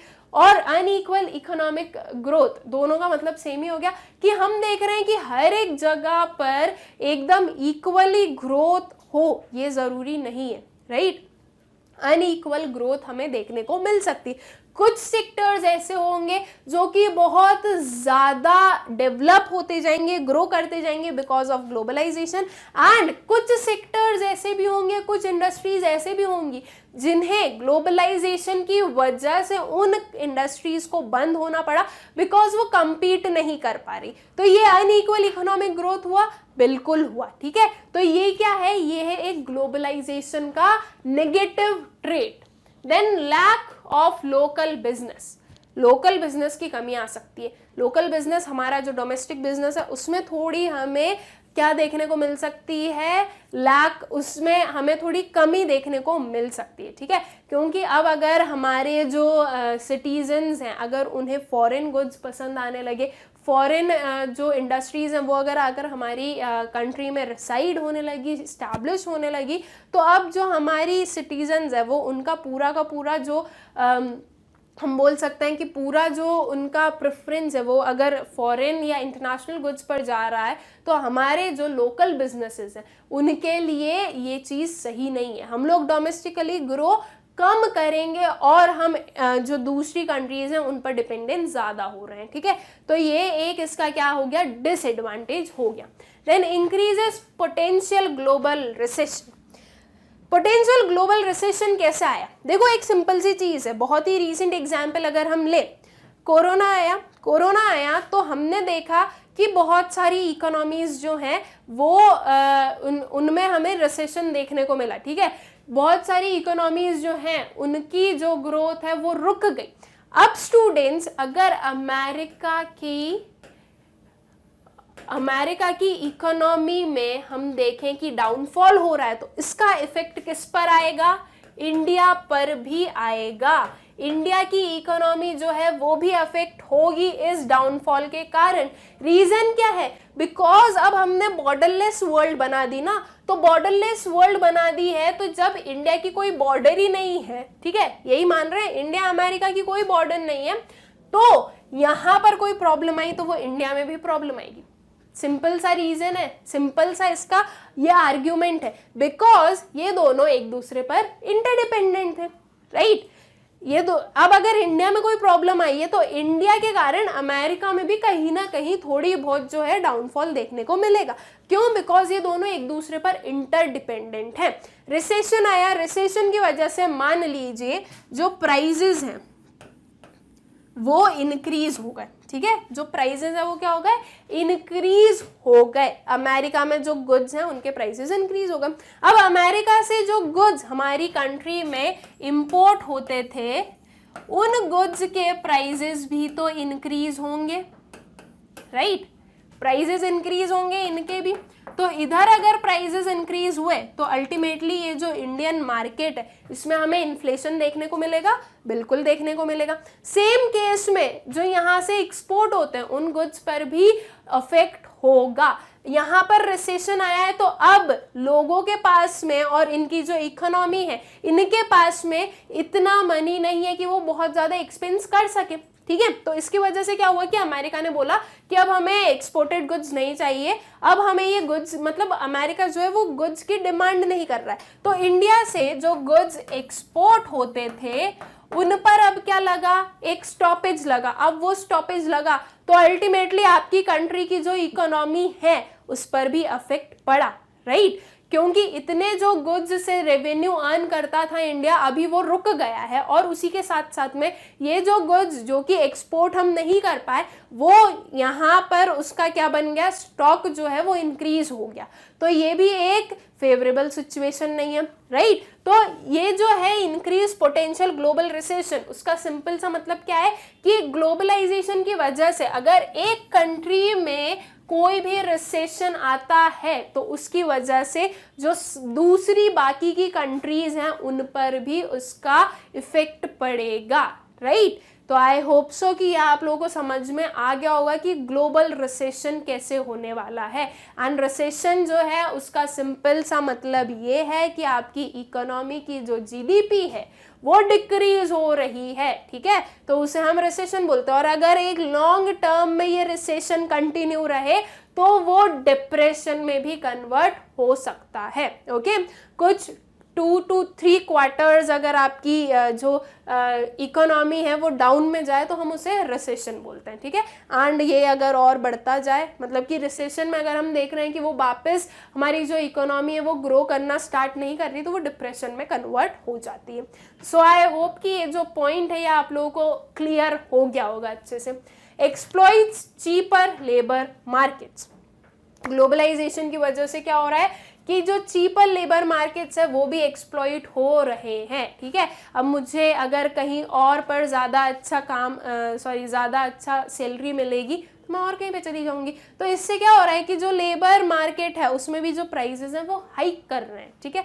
ज़रूरत से ज़्यादा जो है उनमें भी हाइक आ सकती है because of globalisation. Then causes job displacement, job displacement भी हो सकता है बिकॉज ऑफ ग्लोबलाइजेशन। कैसे, देखो सिंपल सी चीज है, अगर आज कोई बहुत अच्छी टेक्निक आई है, ठीक है, कोई एक टेक्नोलॉजी हम लेकर आए इंडिया में, अब उस टेक्नोलॉजी के अकॉर्डिंग जो लोग कैपेबल होंगे सिर्फ उन्हीं को एम्प्लॉयमेंट मिलेगा। उसके बाद में टेक्नोलॉजी आई है तो अब ज़्यादा लोगों को एम्प्लॉय करने की ज़रूरत नहीं, बिकॉज काम जो है वो उस टेक्नोलॉजी से हो जाएगा। अब ज़्यादा हमें फिजिकल वर्क की ज़रूरत नहीं है, राइट। तो इसकी वजह से क्या हो रहा है कि जॉब डिस्प्लेसमेंट भी हो रहे हैं, ठीक है। सो ये भी क्या हो रहा है, एक नेगेटिव ट्रेड है या एक आर्ग्यूमेंट है अगेंस्ट ग्लोबलाइजेशन।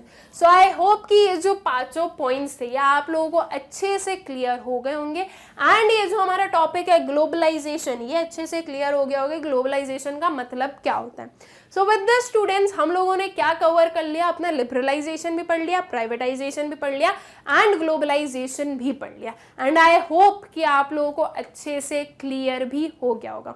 अब जो हमारा नेक्स्ट लेक्चर होगा उसमें हम पढ़ेंगे आउटसोर्सिंग के बारे में। आउटसोर्सिंग जो है वो ग्लोबलाइजेशन का ही एक आउटकम है, ठीक है। तो हम देखेंगे कि आउटसोर्सिंग का मतलब क्या होता है। आई होप सो कि अभी तक जितना भी हम लोगों ने पढ़ा है वो सब कुछ आप लोगों को अच्छे से क्लियर हो गया होगा। Thank you. सो स्टूडेंट्स, अब हम क्या पढ़ने वाले हैं, अब हम पढ़ेंगे आउटसोर्सिंग, ओके। इसके पहले वाले लेक्चर में हम लोगों ने पढ़ा था ग्लोबलाइजेशन के बारे में। आई होप सो कि आप लोगों को अच्छे से क्लियर हो गया है कि ग्लोबलाइजेशन क्या होता है। हम लोगों ने लिबरलाइजेशन पढ़ लिया, प्राइवेटाइजेशन पढ़ लिया एंड ग्लोबलाइजेशन पढ़ लिया। ये तीनों जो मेन की टर्म्स थे हमारे चैप्टर के वो हम कंप्लीट कर चुके हैं, ठीक है। एंड अप्रेजल अभी बचा है, अभी अप्रेजल हमारा पूरा नहीं हुआ है। अप्रेजल का मतलब क्या होता है, पूरा हमें क्रिटिकली एनालाइज करना है कि क्या चीज़ें सही थी क्या चीज़ें गलत थी, तो अभी उतना बचा है। अब हम पढ़ रहे हैं आउटसोर्सिंग। आउटसोर्सिंग जो होता है स्टूडेंट्स वो ग्लोबलाइजेशन का एक आउटकम है, ओके। मतलब कि ग्लोबलाइजेशन के कारण आउटसोर्सिंग जो है वो इंट्रोड्यूस हुआ, ठीक है। अब आउटसोर्सिंग का मतलब क्या होता है ये समझते हैं।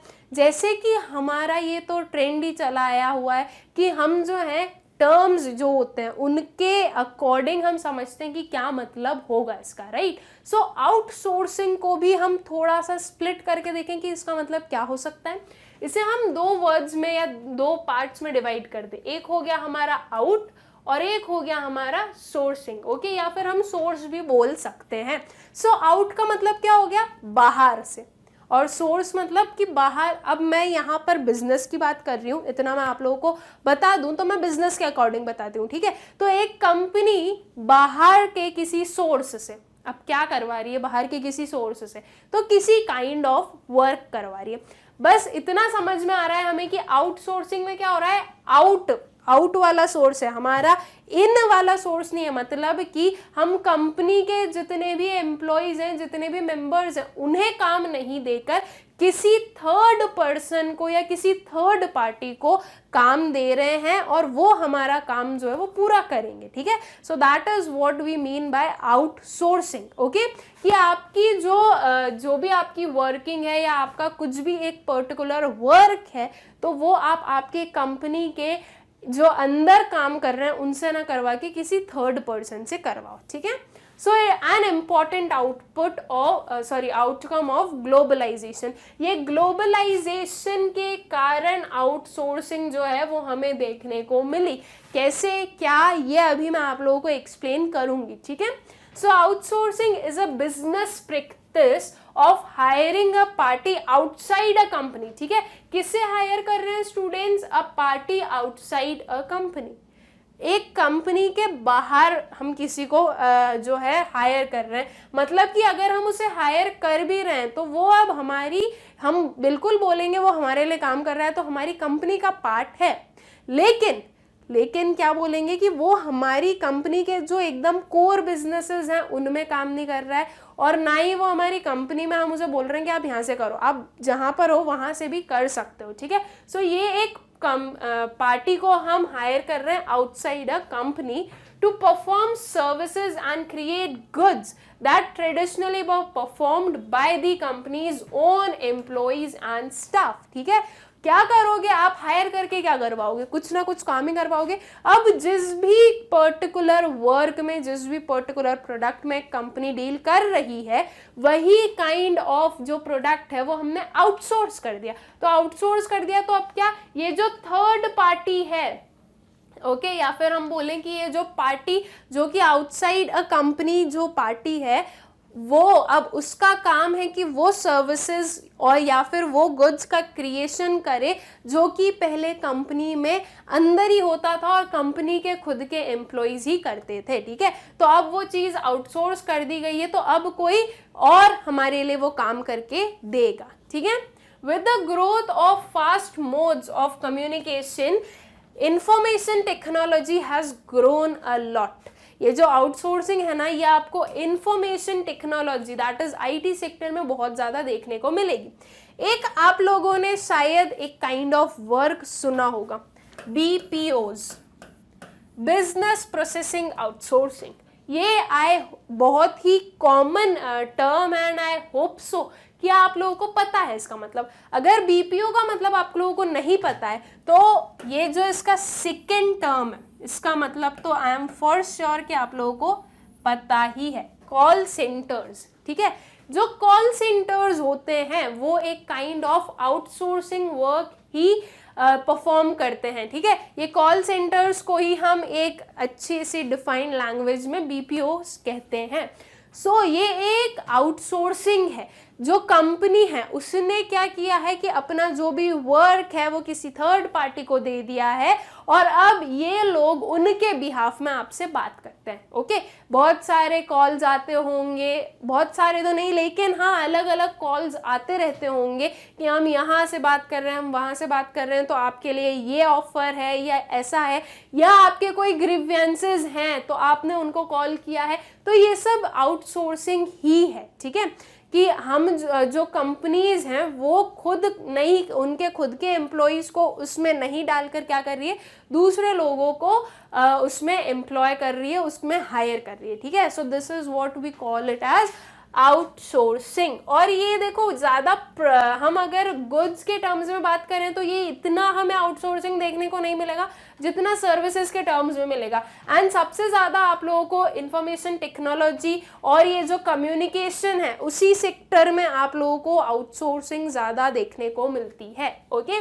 With the help of modern telecommunication links, the text, voice and visual data can be digitalized and transmitted in real time over continents and national boundaries. बिल्कुल ही सही बात है।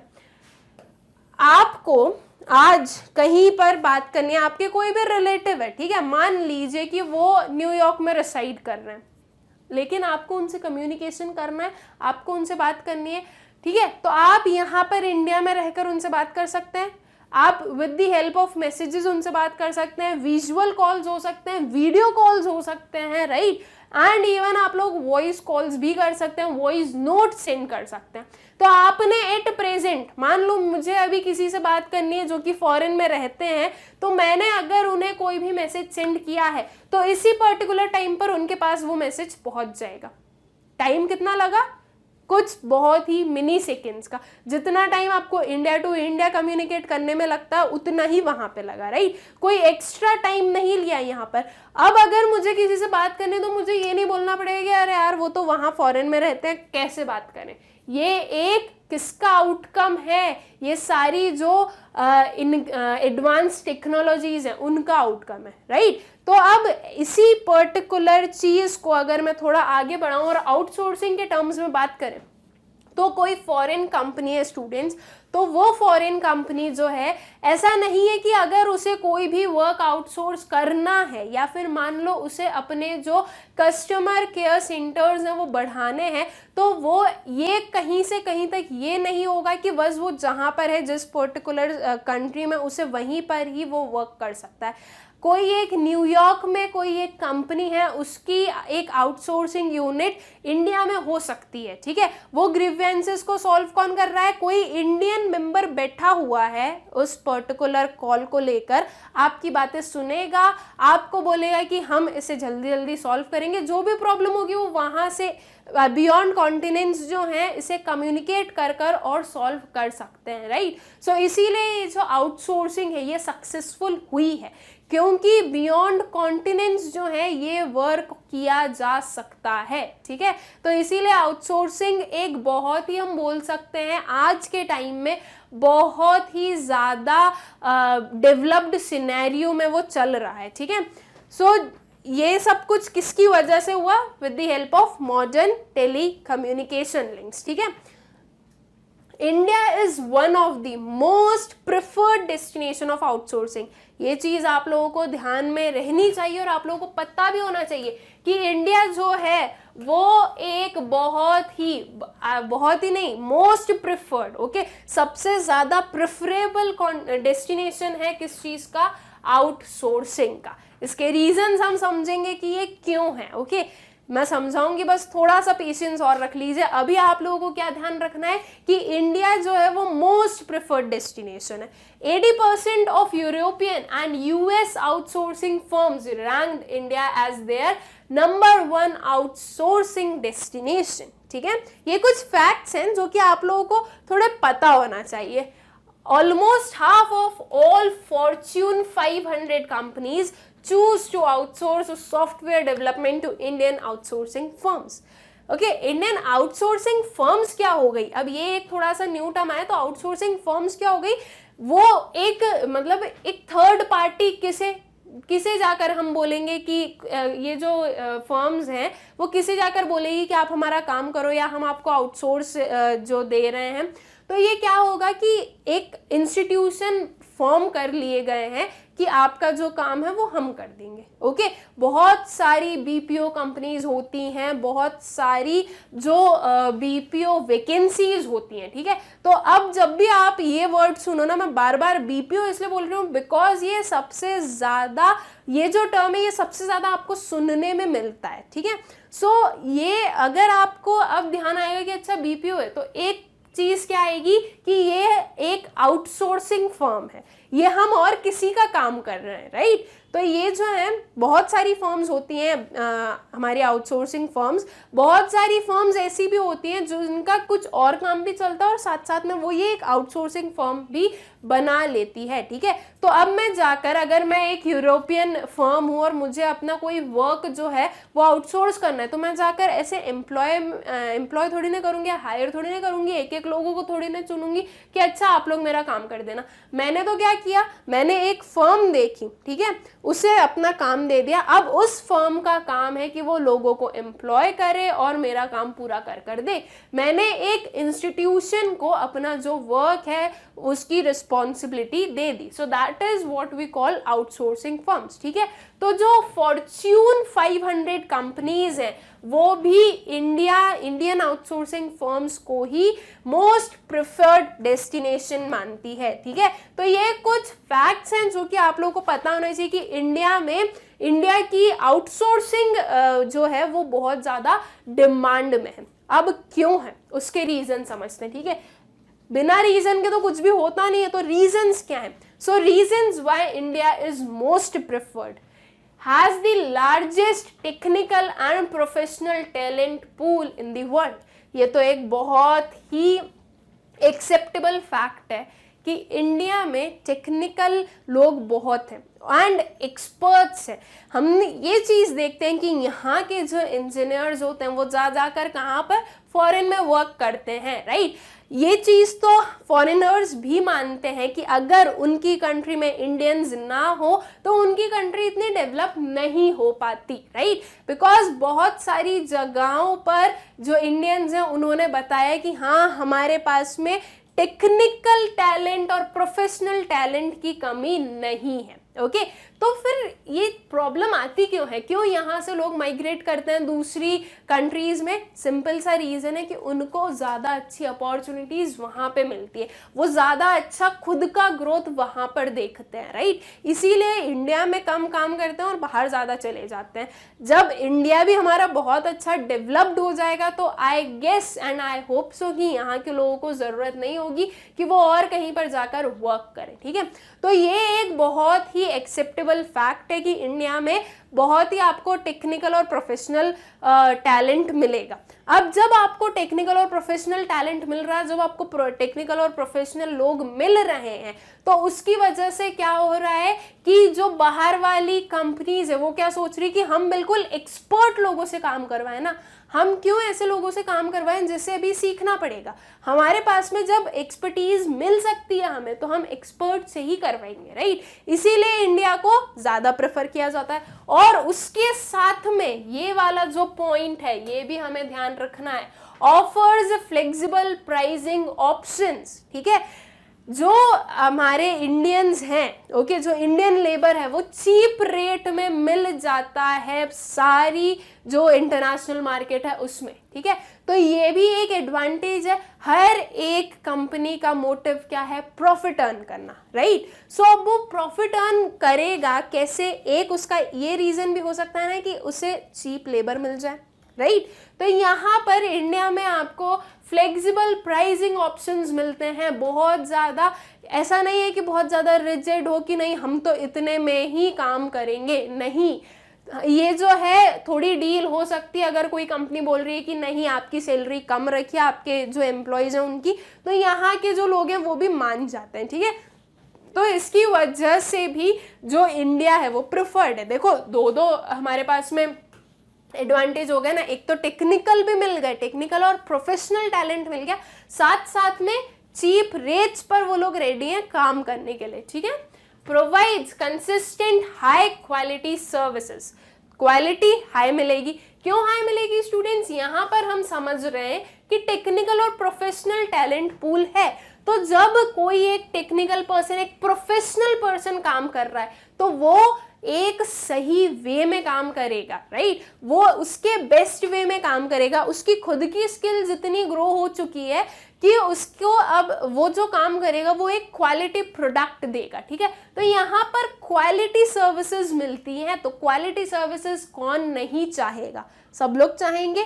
सो क्वालिटी सर्विसेज के कारण भी ये एक क्या है, रीजन है कि इंडिया प्रिफर किया जाता है। And the Indian government is stable and offers attractive IT policies, ये एक रीजन भी होता है कि गवर्नमेंट स्टेबल हो, ओके। मतलब कि अगर गवर्नमेंट स्टेबल नहीं हो तो प्रॉब्लम क्या आती है कि बार बार कोई ना कोई पॉलिसीज चेंज हो रही है, रूल्स एंड रेगुलेशंस चेंज हो रहे हैं, तो उसकी वजह से ये प्रॉब्लम अकर होती है कि बार बार अगर कोई भी पॉलिसीज वगैरह चेंज हो रही है तो उसकी वजह से जो एक होस्ट कंपनी है उसे भी अपनी फंक्शनिंग में चेंजेस करने पड़ेंगे। लेकिन ऐसी चीज़ नहीं होती है इंडिया में। इंडिया में जो गवर्नमेंट है वो स्टेबल है, तो यहाँ पर वो एक थोड़ी शांति से बैठ बैठ सकते हैं कि उन्हें कोई भी अपनी फंक्शनिंग में चेंजेस करने की ज़रूरत नहीं होगी और उनका जो वर्क है वो सिस्टमैटिक वे में और एक फ्लेक्सिबल वे में कंप्लीट हो जाएगा। ठीक है, तो ये कुछ रीजंस हैं कि इंडिया को मोस्ट प्रिफर्ड डेस्टिनेशन क्यों माना जाता है। ओके, आई होप सो कि आप लोगों को क्लियर हो गए होंगे ये सारे पॉइंट्स एंड आउटसोर्सिंग का मतलब भी क्लियर हो गया होगा। नाउ आउटसोर्सिंग में कुछ जो सर्विसेज जो कि आउटसोर्स की जाती है इंडिया को, वो कुछ ये हैं। ठीक है, voice based business processes known as BPO और कॉल सेंटर्स। ठीक है, ये बिल्कुल मैंने अभी तक आप लोगों को बोल दिया तो वो तो आप लोगों को याद भी हो गया होगा। वॉइस बेस्ड बिजनेस प्रोसेसेस, हम कॉल पर बात कर कर जो भी आपके काम हैं, जो आपकी कस्टमर सेटिस्फेक्शन या ग्रीवेंसेस सॉल्व करने वाली जो आपकी वर्क होती है वो हम पूरी करवा देंगे। ठीक है, call centres, BPO. Then comes record keeping. Record keeping में क्या है भाई, उन्होंने कोई आपको इन्फॉर्मेशन दे दी है, अब आप उसका अच्छे से रिकॉर्ड बनाओगे और उसे जो जिस भी पर्टिकुलर वे में एक होस्ट कंपनी चाहती है उस वे में उन्हें प्रेजेंट करोगे। देन कम्स अकाउंटेंसी, ये चीज़ भी आपकी बियॉन्ड कॉन्टिनेंट्स हो सकती है। ठीक है, इन सारी चीज़ों के लिए आपको उस पर्टिकुलर कंपनी में फिजिकली प्रेजेंट होने की ज़रूरत नहीं है। राइट, ये सारी चीजें एक डिफरेंट कॉन्टिनेंट्स में रहकर भी कंप्लीट हो सकती है। तो ये सारी सर्विसेज जो होती है वो आउटसोर्स की जाती हैं। Okay, banking services, music recording, film editing, book transcription, clinical advice, ये सारी जो सर्विसेज हैं ये इजीली आउटसोर्स की जा सकती है। ओके, आई होप सो कि आप लोगों को आउटसोर्सिंग का जो मतलब है वो अच्छे से समझ में आ गया होगा कि आपका आउटसोर्सिंग से हम क्या बोलना चाहते हैं और आउटसोर्सिंग का क्या मतलब होता है, और आउटसोर्सिंग एक ग्लोबलाइजेशन का आउटकम कैसे हुआ ये भी समझ में आ गया होगा। देखो सिंपल सी चीज़ है, कैसे आउटकम हुआ स्टूडेंट्स, अगर ग्लोबलाइजेशन नहीं आता, हर एक कंट्री एक दूसरे से इंटीग्रेट नहीं होती, तो ये जो आउटसोर्सिंग है, ये जो सर्विसेज हैं जो कि हम कॉन्टिनेंट टू कॉन्टिनेंट क्या कर रहे हैं, हम कॉन्टिनेंट टू कॉन्टिनेंट उसे सेपरेट कर रहे हैं या उसे एक कॉन्टिनेंट से दूसरे कॉन्टिनेंट तक पहुंचा रहे हैं, तो ये सर्विसेज जो हैं वो इजीली हो पा रही है because of globalisation. Because globalisation ने जो क्लोज्ड इकोनॉमी थी उसे ओपन बना दिया। Okay, so I hope so कि आप लोगों को आउटसोर्सिंग का मतलब अच्छे से समझ में आ गया होगा। सो स्टूडेंट्स, अब जो हमारा नेक्स्ट लेक्चर होगा उसमें हम एक इंस्टीट्यूशन के बारे में पढ़ने वाले हैं, that is world trade organisation.